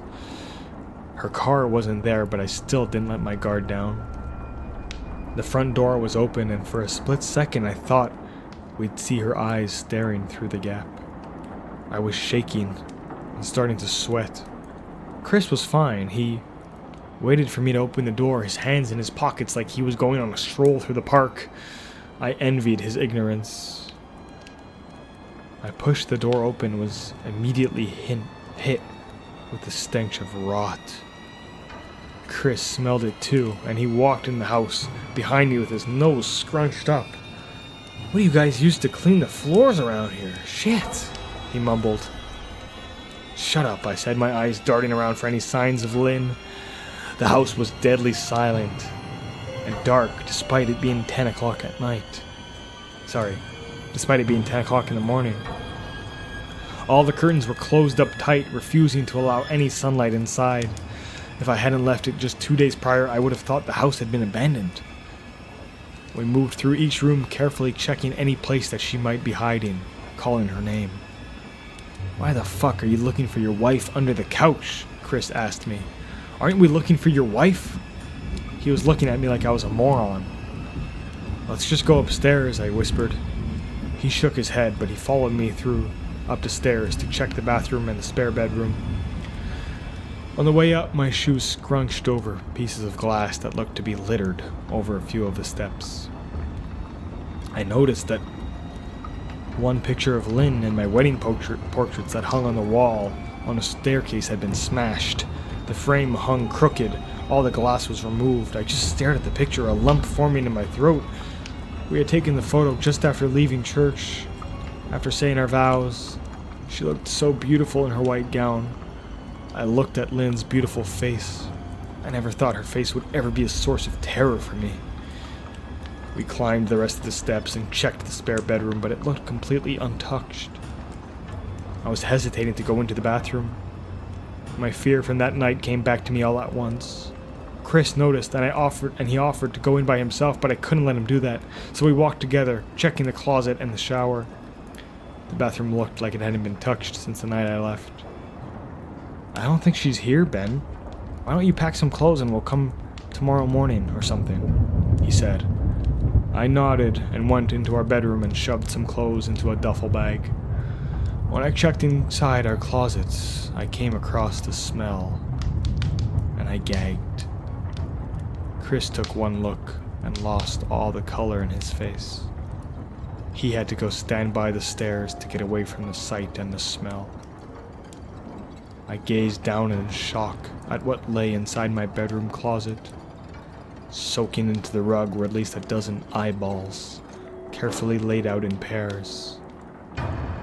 Some were as large as a quarter, while others were tiny as marbles. I stared down at the eyes she had collected from small animals, and I wondered how she had gotten them, and I shuddered at the thought. "Man, I thought we had it bad with Rebecca's shoe addiction, but fuck me, your wife's in here collecting eyeballs," Chris said, gagging. "I think we should go." He called out from the hall. "I'm getting nauseous." "All right." I grabbed my duffel bag and shut the closet door on my new nightmare. I stepped out into the hall and took a deep breath of air. I could taste the rot on my tongue, and I couldn't help but gag. Who the fuck lines up eyeballs in their closet like that? Chris mumbled. I tried to tell you she needs help, I said. She doesn't need help, Ben. She needs a fucking exorcist. You coming or what? I can't stand the smell. His words died in his throat and his eyes grew wide with fear. I didn't ask him why. I could feel it. Someone was watching me. And I didn't think it was the eyes in the closet. I turned around, my eyes slowly scanning the bedroom. Christ, I whispered, as I finally saw what we had missed. Under the bed, curled on her side, watching us, with the excitement of a kid on Christmas morning, was my wife. She had her hands together just under her chin, shaking eagerly. Now that she had been found, I could hear the quiet noises she was making, a sort of hiccuping sound in her throat, as if the excitement was just too much for her. It was unnerving to say the least, wide eyes and that same huge smile. Everything in me told me to run, but I forced it away. This was my wife. No matter how twisted, she was still the woman I married. I had to help her. Lynn, I said softly. She didn't respond, but her head bobbed back and forth, in two quick little movements as if she were nodding. Baby, I just want to help, okay? Can you let me do that? I asked. I had taken a single step forward, approaching her like she was some kind of dangerous animal. I love you, Lynn, I said softly, taking another step closer. She let a tiny moan escape her wide-open mouth, and I had to resist the urge to run. Her shoulders were starting to shake, and her eyes grew as large as saucers. I crouched down so I could see her better, and immediately I saw the blood. Her hands were covered in it. Her hands trembled the closer I got, as if she was barely able to contain herself. Lynn, are you hurt? You're bleeding, I said. She bobbed her head again, her bloody fingers moving up and down as if they were playing an invisible piano. They occasionally grazed her chin, leaving smears of blood on her skin. I wanted to recoil in disgust. The smell that was coming off of her was revolting. I could feel the vomit trying to climb up my throat. Her lips were dry and stretched thin, blood steeping between the cracks. I knew she wouldn't come out on her own, but I didn't want to leave her in the state that she was in. I scooted closer and reached out to her. The excited hiccuping sounds got louder and her hands shook, her fingers flexing. It was then that I could see the blood oozing from in between her fingers. Oh my God, Lynn, you're bleeding, I said. Instinctively, I reached out to take her hand, but before I could even touch her, her hand sprang out towards me. A sharp pain shot through my arm and I fell back on my ass. My arms burned and I could see blood dripping down onto the carpet. I looked back at her in shock and saw her grinning madly, her fingers clutching a large shard of glass. Are you alright in there? Chris asked from behind me. I turned my head slightly and I nodded to him, cradling my arm to my chest. When I turned back to face Lynn, I saw that her focus had shifted. She wasn't looking at me anymore and she wasn't smiling anymore. She was staring past me, her eyes glaring at Chris, the way a hungry lion might stare at an antelope. Her mouth was still hanging open, but it was twisted into a snarl. I got to my feet and began walking backwards down the hall, afraid to take my eyes off of her. Are you bleeding? Chris asked.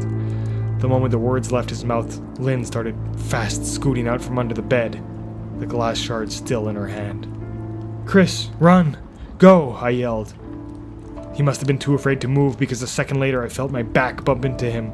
He was still standing at the top of the stairs, staring at the horror that was my wife. Lynn had completely crawled out from under the bed and stood in the bedroom doorway, her face twisted in rage. Her whole body was tense, blood ran down her fingers and to the floor. Jesus, Lynn, Chris said. I reached back and pushed him towards the steps. Move your ass, Chris, I said as quickly but firmly as I could. Lynn bobbed her head in fast, sharp motions and began to grin, stretching her mouth open wider and wider so her chin seemed to touch her chest. I heard Chris mutter a prayer, and then he was running down the stairs. I stood at the top of the stairs. Sorry.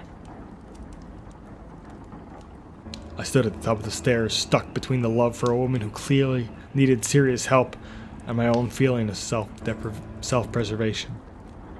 I only want to help, I said, choking back tears. Her eyes focused on me once again as she slowly lifted the glass, holding it out in front of her, and then she started sprinting towards me, grinning with utter excitement. Thankfully, my body took over and I flew down the stairs, skipping 2 or 3 at a time. I made it to the front door before I felt her leap onto my back, wrapping her arms around my neck. Her mouth open next to my ear so I could hear those terrible hiccuping sounds up close. I shook her off of me, knocking her to the floor. I felt a searing pain in my back as she went, but I tore the door open and bolted to my car. Chris was standing in the front yard talking on the phone with the police. I didn't say a word, I just ran to my car and jumped in.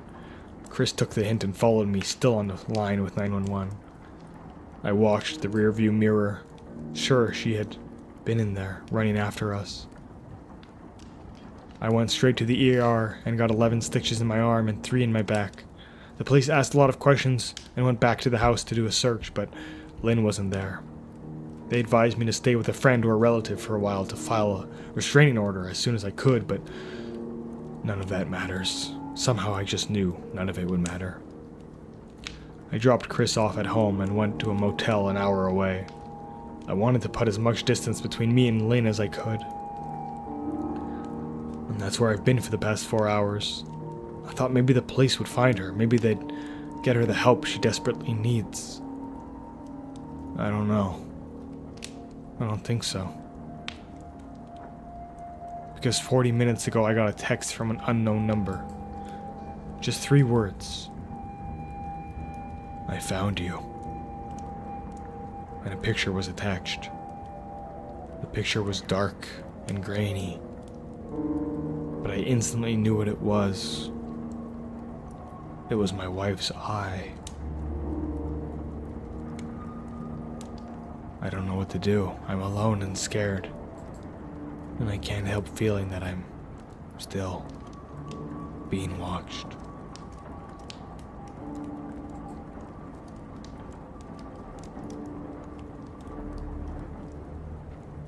That was much longer of a story than I had expected.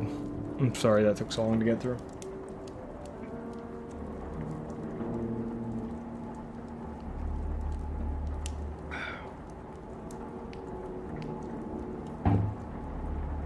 I don't really get that one, to be honest. So the wife was crazy, and she was collecting eyes in the closet, and then she got sent a picture by her wife of an eye. I don't know.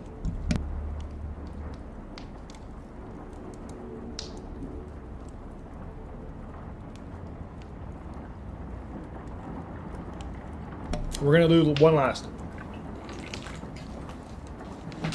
because I've been drinking this entire time and it's starting to get harder and harder to read these stories. We're gonna do one last. It's a story I read a few years ago that I quite liked. It's a zombie story. So any of you who like zombie stories, you'll like this one. And it's short. I promise it's much shorter. It's not anything amazing, I don't think, but it's good. It's good. It's called self-preservation, I think.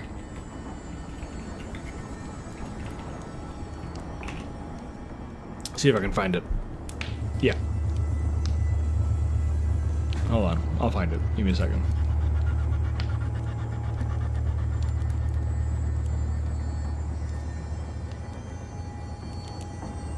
Oh, here it is. Okay, it's short. Okay, we're gonna read one last, and then we'll see what we're gonna do. Maybe we'll do something silly, like play a game or watch fucking Family Guy funny moments or something, just to kill the tension. Maybe that's what we'll do. We'll watch Family Guy funny moments. Okay, we are going to read this one last story. It's called Self-Preservation. I can't find the name of the person who wrote it. Banana Corn. That seems to be the username I find here, so... Anyway, we're gonna read this last story. It's a zombie story. You might like it, if you like zombie stories. I had a gyro for lunch. dinner, and it's not the best thing to burp and taste gyro.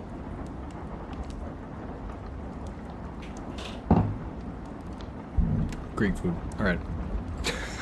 Shut the fuck up, Wolfgang. Read the story. Okay. All right. This final story is called Self-Preservation. If you're reading this, then I am hopefully long gone. It's been 2 months now since the meteor struck Mississippi. There was a lot of public interest in it, and astrologers and all the like gathered around for a look. They took samples of the rock and shipped them all over the world to museums in every country. Hell, I almost made a trip myself to have a look. But I had an interview with a potential employer. If he hadn't called me up the previous day, I'd be dead now. 3 days later, after the initial hype died down, the news reported nothing on the meteor for a few days. The next thing I heard about it was when I got home from the pub and turned on the late night news. I was just in time to catch a breaking news article. The worried-looking reporter informed me that almost everyone who had been in the vicinity of Mississippi when the meteor went down had been hospitalized. Their symptoms were similar to that of a corpse during decomposition. 10 people had already died, mostly the elderly and the very young. Scientists and geneticists from all over the globe were frantically working to try and find a cure. Now, me being smarter than the average person, I gathered some supplies and prepared for an epidemic. Years of being paranoid beyond reason was finally about to pay off. The news the next day had a lighter tone. A Chinese scientist had worked out that the meteor had contained an alien strain of bacteria that slowly broke down flesh tissue. The scientist also remarked that the bacteria was only affecting humans. He also worked out that if a victim consumed a living being, such as an insect, it would delay the progression of the bacteria, giving the scientists more time to figure out a permanent cure. Anyone who thought they may have contracted the infection was advised to eat as many living creatures as they could. The reporter also explained that the U.S. Army was attempting to contain the infection. They failed. Anyone who's read Stephen King's book, The Stand, will have an idea of how the bacteria made its way around the world. It passed through the air, but in order to catch it, you had to be near someone who was infected. Because the symptoms took 3 to 5 days to kick in, people didn't realize that they were infected. Within a week, Victus Somes disease, as it has been named, was global. I had barricaded myself in my house with towels and blankets stuffed into every crack. I had the TV turned on to the news every day and night. The scientists had not yet predicted that the bacteria would adapt to the infected people's efforts at trying to keep it at bay. Victims all over the world were claiming that the insects were no longer working. People were starting to catch small mammals to eat them. As the day went by, people were slowly eating larger and larger animals. The first reported case of cannibalism was ironically the last broadcast made. The anchorman's hair was falling out and he had 3 missing teeth. He nervously told America that there had been a reported case of cannibalism in Southern Europe. He also said there would be no further broadcasts. All survivors were advised to lock themselves in their house and not let anyone in. For the next week and a half, I watched the infected shamble up the street, knocking on doors. One of my neighbors, a couple houses down from me, was stupid enough to open the door. 3 people dragged him out and started biting his flesh. They started with his arms and legs, trying to keep him alive for as long as possible. They were crying as they ate him. Their meal was shrieking in pain, and the 3 people eating him were apologizing furiously through mouthfuls of his arm. I don't think they were unable to control themselves. It looked more like they were disgusted by what they had to do to stay alive. They tried to break into my house 5 or 6 days later, but my barricades held. They were outside begging for me to let them in. Just one bite, please, be generous. I listened to them pleading all night, too scared to sleep. I suppose I should explain why I'm writing this. I'm infected. Yesterday I coughed and lost a canine. I spent the night pulling out my teeth. One by one. It didn't hurt, they just slid out like pulling up carrots. Anyway, I'm infected. And the bugs have stopped working. And all the wild animals have long since run away. I've decided to lure someone into my house and attack them. It sounds so wrong saying it that way, but I don't want to die. And I'm so hungry. I'm sorry. I'm so sorry.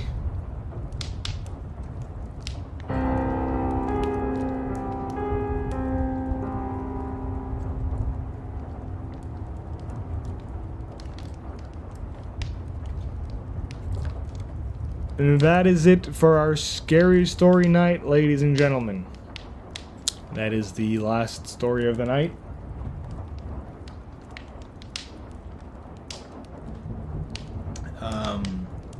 If you came here for scary stories, I hope you got what you wanted. Me, you've got a great voice for this. Thank you. I should have done a scary story channel instead of a comedy one, eh? Maybe.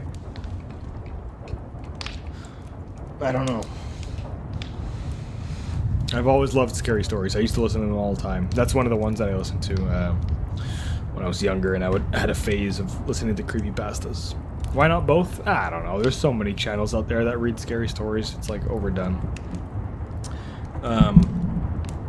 But yeah, I mean, it was something different. I hope you guys enjoyed that scary stories night. Let's wind down a little bit here. It's 9 o'clock. It's time for something different. Cordyceps are interesting in how alcohol and hallucinogenic drugs are fermented fungi mold based. I don't know what the hell you're talking about.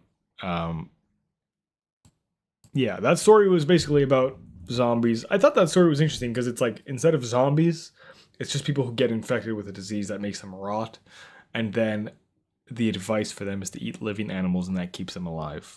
And then that's why they start eating people. It's not because of the virus necessarily. They're not dead. They're still alive. But I missed how he got infected. Well, it didn't really explain. It just said he was infected, and then he was like trying to lure someone into his house. What I always find interesting about that story is that it ends with "I'm hungry." Like he said, like the whole point of it is that you're supposed to eat living things in order to stay alive, because somehow that keeps the virus at bay. I don't know why, but then it ends with, you know, I'm going to eat somebody because I'm afraid of dying, and I'm hungry. And it adds a little something to it, right? Like, he's eating somebody because he's hungry. Why is he hungry to eat somebody? So maybe the virus is making him eat people. It's not just purely out of the need to survive. It's making him hungry for human flesh. It's an interesting story. I'm just going to turn my light on. I hope it doesn't blind you guys at all, because my lights are off completely right now. I'm just going to turn it on very lightly. There. It's like the minimum setting that I can have it at. I'm still, down to do something different if you guys are. A couple people still here in the chat, so I was thinking we could do something lighter to finish off the night, so we stave off the nightmares. I was thinking we could watch Family Guy funny moments. I don't know. Am I gonna get like in trouble for that if I do that? I don't know. Let me see. I was thinking, I wonder if they have any moments that are specifically related to Canada. Canadian stereotypes. Because I'm Canadian, so I wonder if they have anything that's like... I saw a video the other day of a guy reacting to like German stereotypes on Family Guy. Oh shit, I'm sorry. The other day I saw a video of a guy reacting to German stereotypes on Family Guy. So I was like, I can do one of those for Canada. So I'm gonna react to some some Family Guy funny moments. What the hell am I doing? I'm like the most generic YouTuber in the world. I'm gonna react to Family Guy clips. We're gonna see what they talk about when it comes to Canada. I'm a Canadian YouTuber, so I have a special view on this sort of thing. I would find it very funny as well if somebody came into this stream that's called Scary Stories Night with a scary picture on it, and they see me reacting to Family Guy funny moments. So that's another reason why I want to do this. Okay, let's watch some Family Guy Canadian stereotypes moments. See what they say about Canada. Well, it's a lot easier than high school, I'll tell you that. Well, how do you mean? High school's like Lord of the Flies. It's a social nightmare. And I hear Canadian high schools are even worse.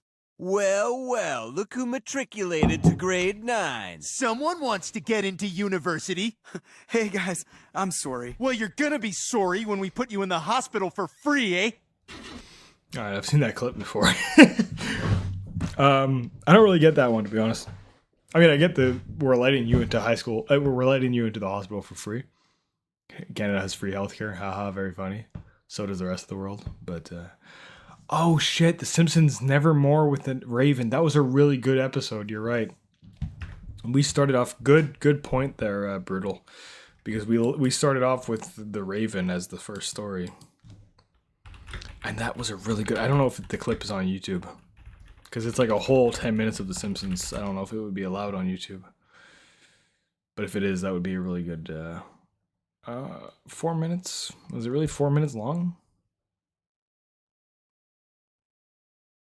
Maybe.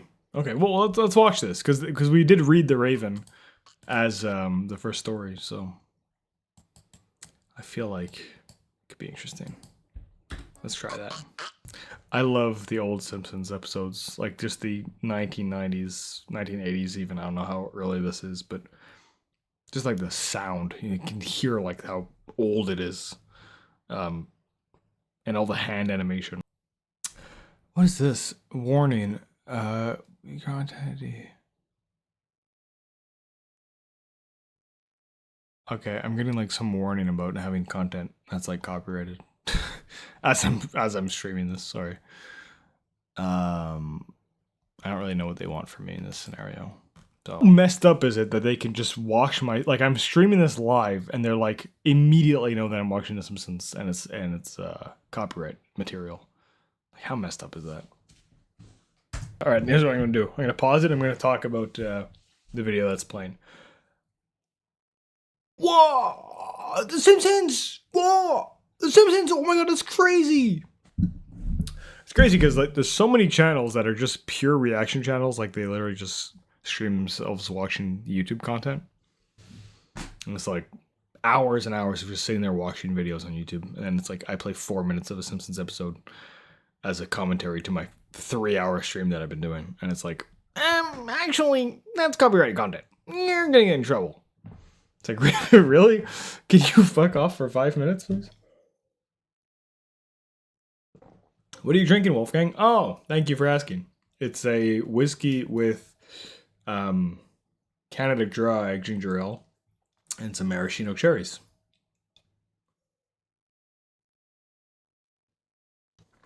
If you don't like maraschino cherries, you can get the fuck out of my stream.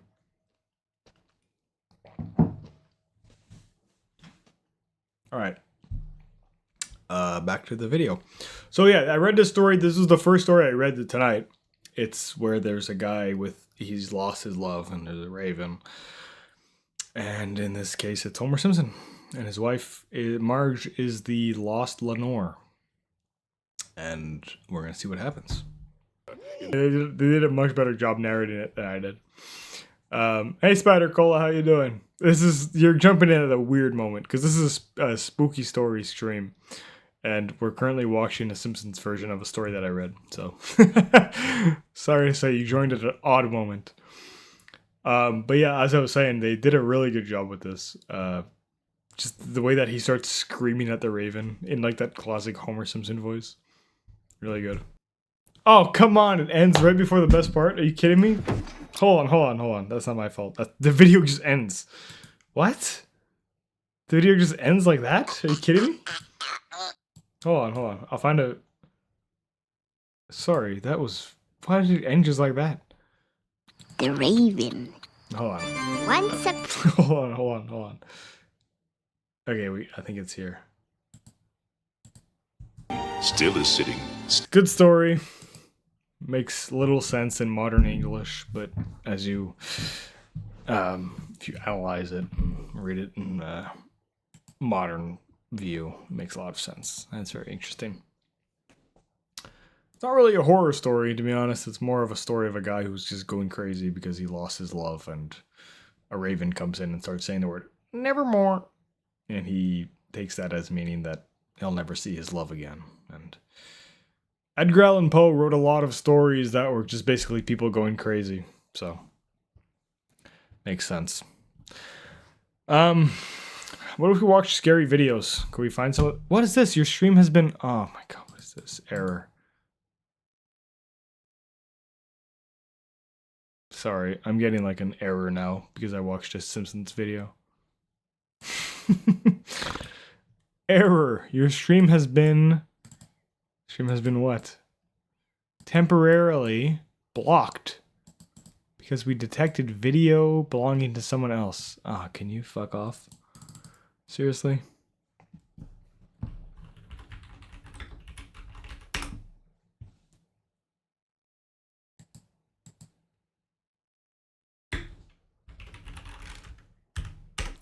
Can you guys even still see the stream? Am I really gonna get blocked because out of like 3 hours of content, I played a 3-minute video of The Simpsons?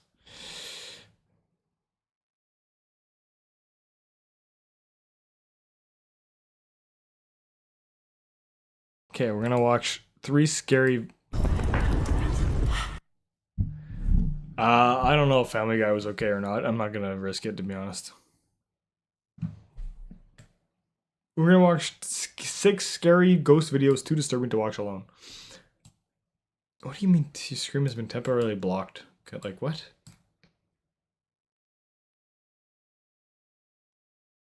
Hang on.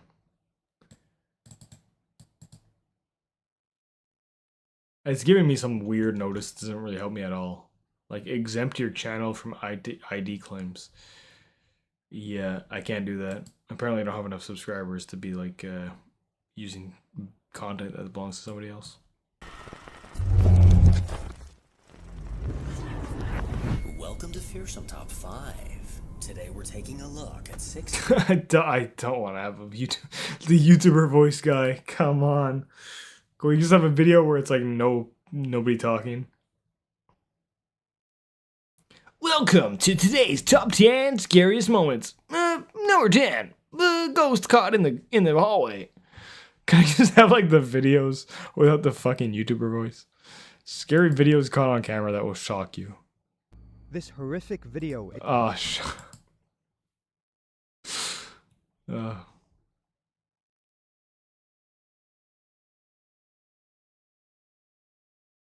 Eight most disturbing things caught on dash cam. How about that?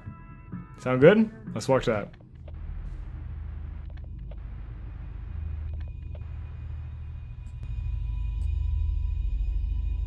This dash cam footage was captured in the early morning hours. Can you guys still see the stream? 2023 in Browns Plains, Australia. Can you guys still see the stream? Am I here? Can you guys tell me if you can still see me and hear me?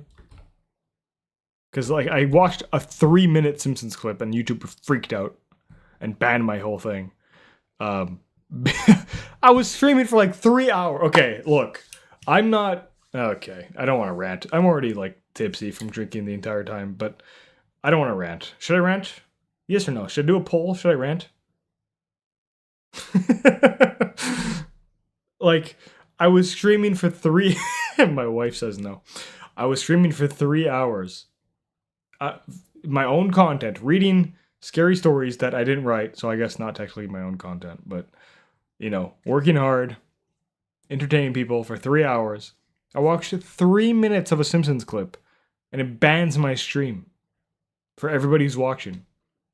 Like, can you fuck off? I was literally for 3 minutes of content. I've been here for 3 hours entertaining people. Whatever. I'm not gonna rant too much. Whatever.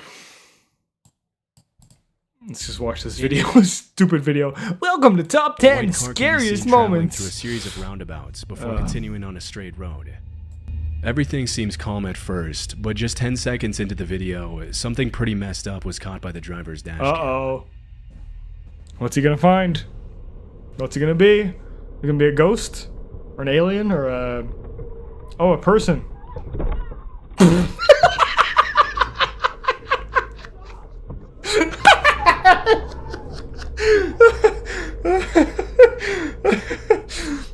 Wow, that was scary. Oh, wow, that was really scary. A woman can be seen crossing the street right when the car is going by and practically throws herself at the vehicle. A couple of seconds later, a man rushes towards the alleged victim and tries to get the driver to stop. Though the driver had the common sense to drive away as fast as possible. Had the driver been distracted or shocked by the incident, he might have made the mistake of stopping and getting out to see if the victim was okay. Fortunately, the man and woman's bad acting made it more than obvious that something suspicious was going on, and that the driver would probably have been in danger had he gotten out of his car. Is this... Am I crazy? Is this hilarious, or is that just me? There's like scary music playing, and this guy's talking about... Wow, did you guys see that? That was really scary. Like, that person dove into his car. That was clearly an insurance fraud. Why is there like scary music playing? It's hard to accurately gauge the intentions of someone crazy enough to launch themselves into oncoming traffic and put themselves as an accomplice, stage an accident, fake a severe injury, and then exaggerate their claim to receive compensation. Yeah, it's just an insurance claim. Why is he being so dramatic? Although this was the driver's first thought, the reason he drove off so quickly was something completely different. Later that same morning, the driver reported the incident to the police and mentioned in his statement that even though it wasn't captured by the dashcam, as soon as the man on the side of the road rushed out to help the supposedly injured woman, a group of men could be seen emerging from the shadows and sprinting toward the vehicle from behind. Realizing the danger he would be in if he got out of the vehicle, the driver took off immediately to avoid a potential carjacking, extortion, or even kidnapping. What are you talking about? According to the Browns Plains police station, an investigation was launched after the report, but the people involved were never found.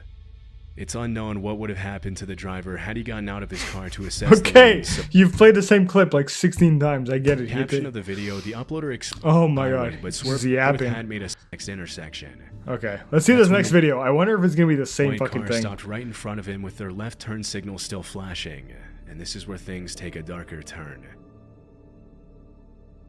Okay, what's gonna happen? This person's not moving. That's the whole scary thing. Uh-oh. Oh, they get out of the car.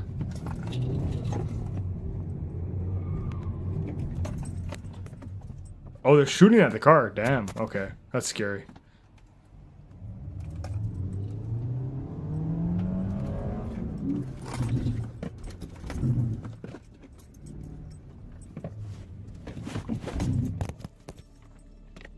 Just a few seconds after the uploader started recording to try to get the car's license plate, a man steps out of the driver's side of the Dodge and approaches the car. Another man who wasn't caught by the victim's phone was also getting out of the car, but the uploader hightailed it out of there before he could clearly catch him on his camera. In the description of the video, the victim also mentioned that if the man on the passenger side had not gotten out of the way in time, he would have ran him over and kept on driving. At some point during his escape, the uploader dropped his phone on the floor of his Hyundai Elantra to focus on the road and headed to a grocery store that he knew would probably have a cop standing outside. What? He headed to a grocery store that he knew would have a cop outside. What the hell kind of grocery store has a cop just waiting outside the whole time? What is his narration? Well, I thought I heard glass shattering, so that's why I said he got shot at. As soon as the driver of the Dodge saw him head towards the officer, he broke off the pursuit and fled in a different direction.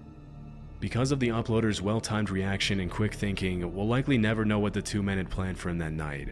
But judging by their threatening behavior, it couldn't have been anything good. I really thought I heard the glass shattering, so I thought that's why I thought they were. This footage was captured on November 2nd, 2014, and shows a car speeding down Highway 78 at around midnight. A few seconds later, the video shows the driver slowing down to avoid hitting a suspicious roadblock up ahead, consisting of just 2 traffic cones blocking the entire road.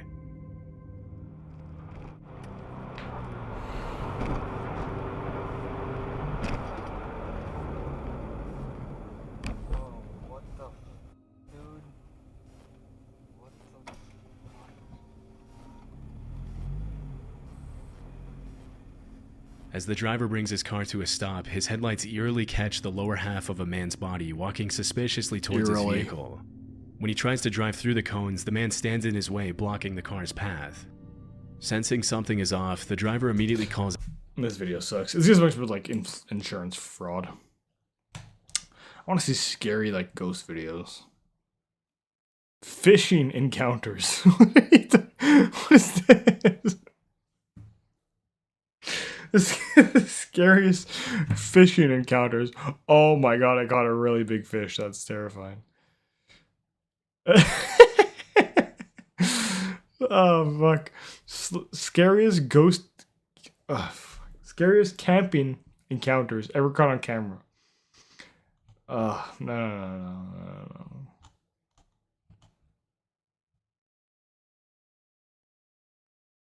Scary compilation 52. We're going for that. Okay. It's worth mentioning that the following video features a doll. So if you plan on sleeping tonight, you'll probably want to skip this one. Now the video itself doesn't have much info. It seems to have been shot years ago, as the quality of the footage isn't exactly 4K. But it's what happens in the video that makes up for the lack of quality, for what's captured on camera is pretty unsettling. I'm not going to say anything. The video starts off with a child who seems very excited over the fact that the camera on which this video had been recorded is finally working after failing to turn on for a while. Enthused that the camera is now functioning, the child excitedly tells her mother about this while recording her. The child then goes on to tell their sister about this. However, it's what happens next that has left viewers of the video disturbed. Take a look. Okay, let's see what happens. Mama, mira!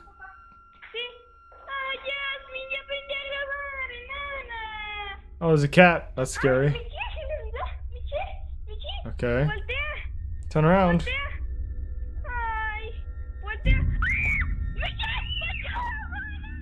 Do you see that? Behind the child's sister, the head of a doll that's placed on top of a dresser turns on its own. And it doesn't move just slightly, as though small vibrations had caused this, but rather turns its head almost completely around before stopping to look at the camera directly at its lens. But even more unsettling is the fact that it turned its head after the child repeatedly asked his... I can't do it, I'm sorry. The fucking YouTuber voice is gonna drive me crazy. But the craziest thing is that the head turned around all by itself. That's pretty scary. It's gonna drive me out of my mind. I can't watch that. I need to find I need to find just scary videos, no YouTuber voice. Please, for the love of God, just show me a video with no YouTuber voice. That was just a doll head. Ghosts. Oh no. The top 5 scariest videos. A mother is sitting with her 2 daughters while they eat. Suddenly, the oldest daughter becomes very disturbed and frightened by something she can see in the other room, even though there's nothing visible in the video. Yeah. What happens next? What? I'm scared. It's okay. I just turned off the light. This is creepy. No, this is kind of creepy. Mother remains calm, questioning her daughter as to why she is scared. This looks real but so far. She receives no answer. The younger daughter looks back, doesn't see anything, and then laughs at how her big sister is seemingly scared of nothing.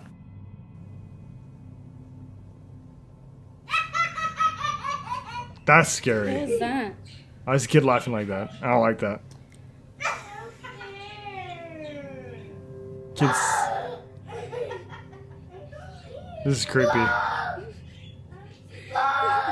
are you doing? Oh, what, Nani? Look at me. What are you scared of? The fish? Oh, the fish died. Not the fish. Angel's sleeping already. It's raining, girls. Please tell me this isn't the whole video. Tell me something pops out or something. It's not just these two kids saying that they're scared. Look at me. Kids are always scared. That is, until the younger girl takes a second look, and suddenly she also sees whatever frightened her older sister. Her reaction is pure terror. Turn around. But you gotta listen to me. Turn around. Look at me. What's the matter?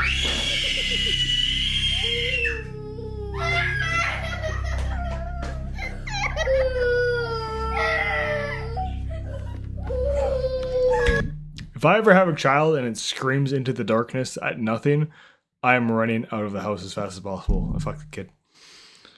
That's terrifying. Kids are scary. Kids are scary because like they see things that you don't see. It's like dogs. You know when dogs bark at like the corner and there's nothing there? It's like, what do you see that I don't see? Never mind what I said. I'm not gonna run out of the kid without I'm not gonna run out of the house without a child. I'm just kidding. But truth be told, kids are terrifying. If I'm walking in the woods at night and I see a person, that's scary, right? A person just standing there, terrifying. If it's a child, like a little boy or a little girl in a white dress just standing there in the middle of the woods, I am fucking running as fast as I can. If it's an adult, I'm like, oh, somebody's hiking, oh, somebody's camping, you know, whatever. If it's a human adult, no problem. If it's a child by themselves in the woods at night, bro, I'm losing my mind. Kids are scary, I'm telling you. And when kids see things that you don't see, nah, this is bad. That's the video scary. uploader, Angel Ruiz, Why are they says looking that at? both girls claim to have seen a ghost in the other room. Why do even both though of them nothing see strange something? was visible to their mother or captured on video. One of them seen something fine, whatever. It's a kid. Two of them. Ghost girl. Especially because the second girl was like, ah, ha, ha, you're crazy. Lala. She was gaslighting the other kid, right? Whatever. But two of them looking and being scared, bro. That's scary. Guards at a loading dock in Mexico spot something strange on their security camera. What looks like a young girl dressed in all black is standing near one of their trucks. While two guards go outside to investigate, the others watch on the CCTV camera.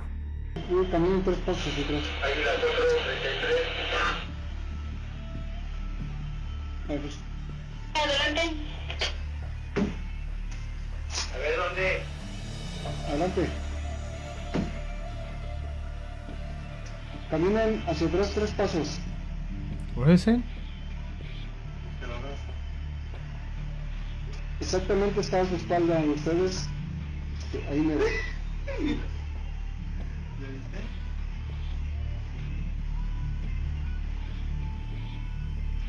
Exactamente ahí donde está haciendo su movimiento ahorita. Diles. Oh, the quality is so bad. I can't read what they're saying. Adelante, lo escucho.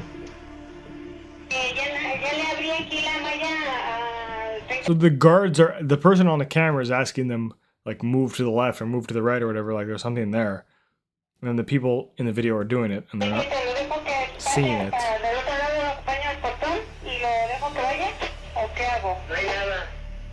Hasta ahí está don Enrique. Ahí está? There it is. Está atrás de ti, Enrique. Ahí, ya la abrazaste. Despite the girl being visible on the security camera monitor, the guards on the lot can't. It's a bug. It's a bug on the camera. The camera has like some kind of bug, like a fly or something on it. Boo. Boring. Next. This is Dalhousie Castle in Scotland. It's 800 years old. And the reason why we're here is because the place is rumoured to be haunted. Australian reporter Boom! I'm going to pause right now. There's no such thing as hauntings. There's no such thing as ghosts. I don't believe in it. I don't believe that there's ever been a ghost ever. People who see ghosts are just having sleep paralysis or they're crazy. That's my opinion. What do you guys think? Discuss it in the comments now. I have to go pee. Please discuss right now if you believe in ghosts or not. I'll be right back, I promise. I'm sorry.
Okay. Hang on.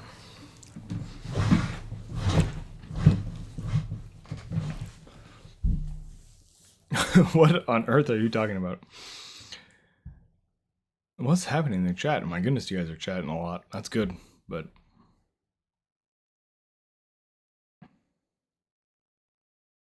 Whoa. You guys wrote a lot of messages while I was gone.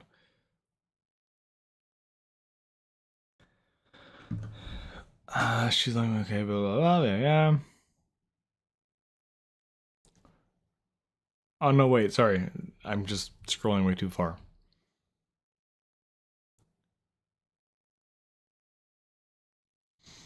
I like to believe they're real, make things interesting. It's too commercial, still friendly, made for the public.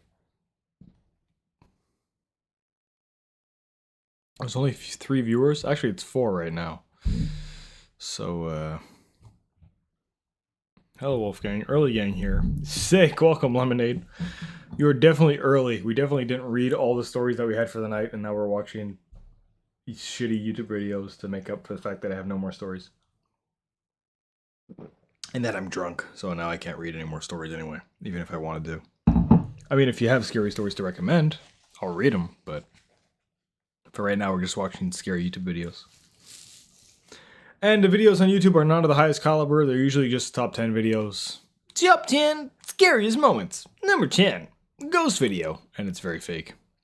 By early, I meant I've been following you before you even had 500 subs.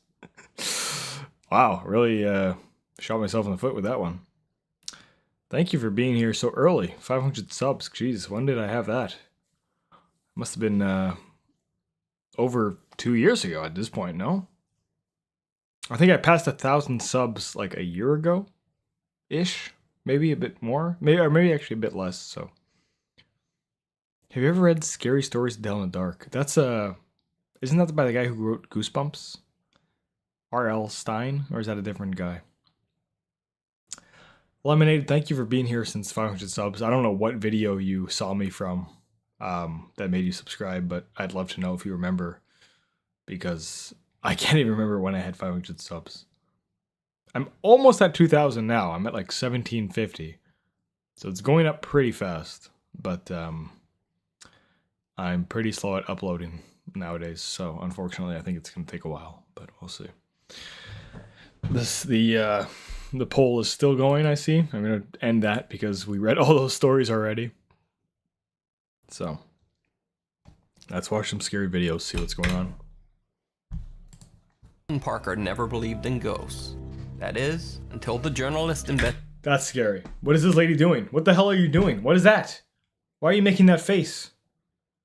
Why are you doing that? I haven't even, like, she hasn't even gotten to the scary part yet. Why is this person doing that? Investigated Dalhousie Castle, an 800-year-old haunted castle in Scotland. Parker was so confident that she decided to go alone into the castle's dungeon at 2 a.m. Just her and a camera. It's now nearly 2 o'clock in the morning. I'm down here in the dungeon. We were having dinner earlier tonight down here. And it's definitely a very, very different mood now. The rest of the castle have gone to bed. Now I should point out I'm the only one in the dungeon. Just me and my camera. Okay. And I'm facing the only doorway. Yeah, this is televised, so I don't believe it. Had no signs of her tonight. The dungeon. Why are they in the dungeon? I kind of missed that. Do you think it would be here? After sitting for a while and witnessing nothing, she even starts joking about how the castle's ghost called Lady Catherine might be, quote, rubbish. So maybe it's all just rubbish. Maybe it's all just hocus pocus. Okay, I'm betting $50 right now. I don't have enough subscribers yet to like do the stream donations thing where people can subscribe or donate to the chat. If I could, I would bet 50 subs right now that the knight armor in the back starts moving or something. I'm betting that. Maybe there is no such thing as ghosts whatsoever. Then she even starts taunting the supposed spirit. Mm-hmm. Anyway, I'm prepared to wait. Catherine. Oh, Catherine. It's creeping me out now.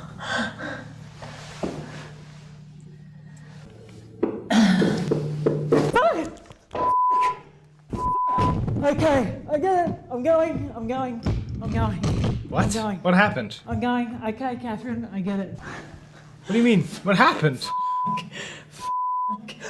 Then something moves. Was there anything worth bleeping 50 times over? Like, what happened? In the dungeon, but I'm not staying to find out what it is. I'm freaking going. Helen Parker says that during the experience, she felt, quote, an intense electrical feeling down the right side of my face and head.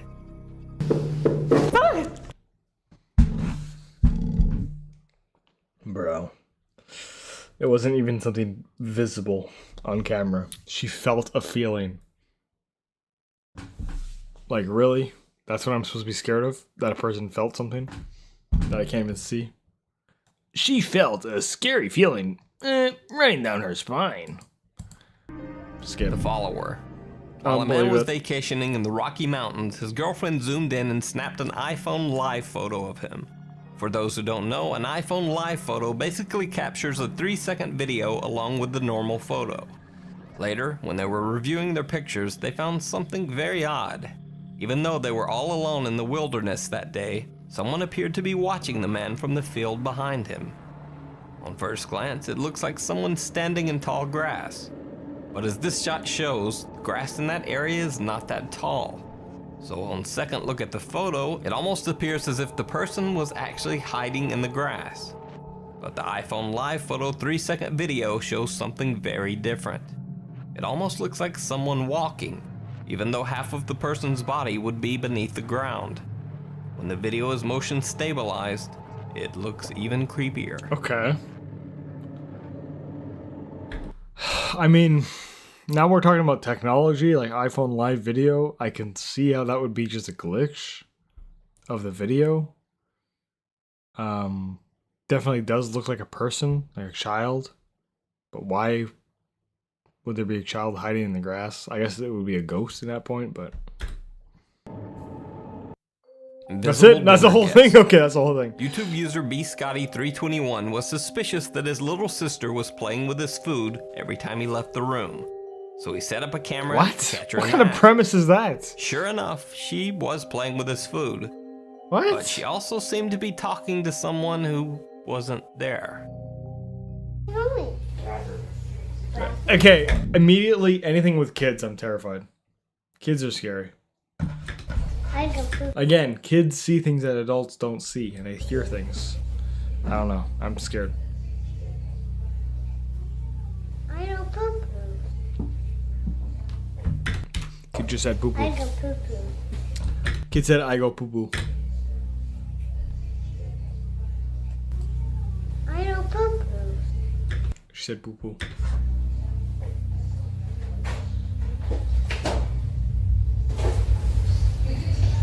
Let's go to dinner. What? A&W root beer. Yeah, hell yeah, kid. Good choice. Yeah. Rock on. As she says that's Billy's dinner to someone or something that can't be seen in the video, the silverware on the plate seems to move on its own. Let's go to dinner.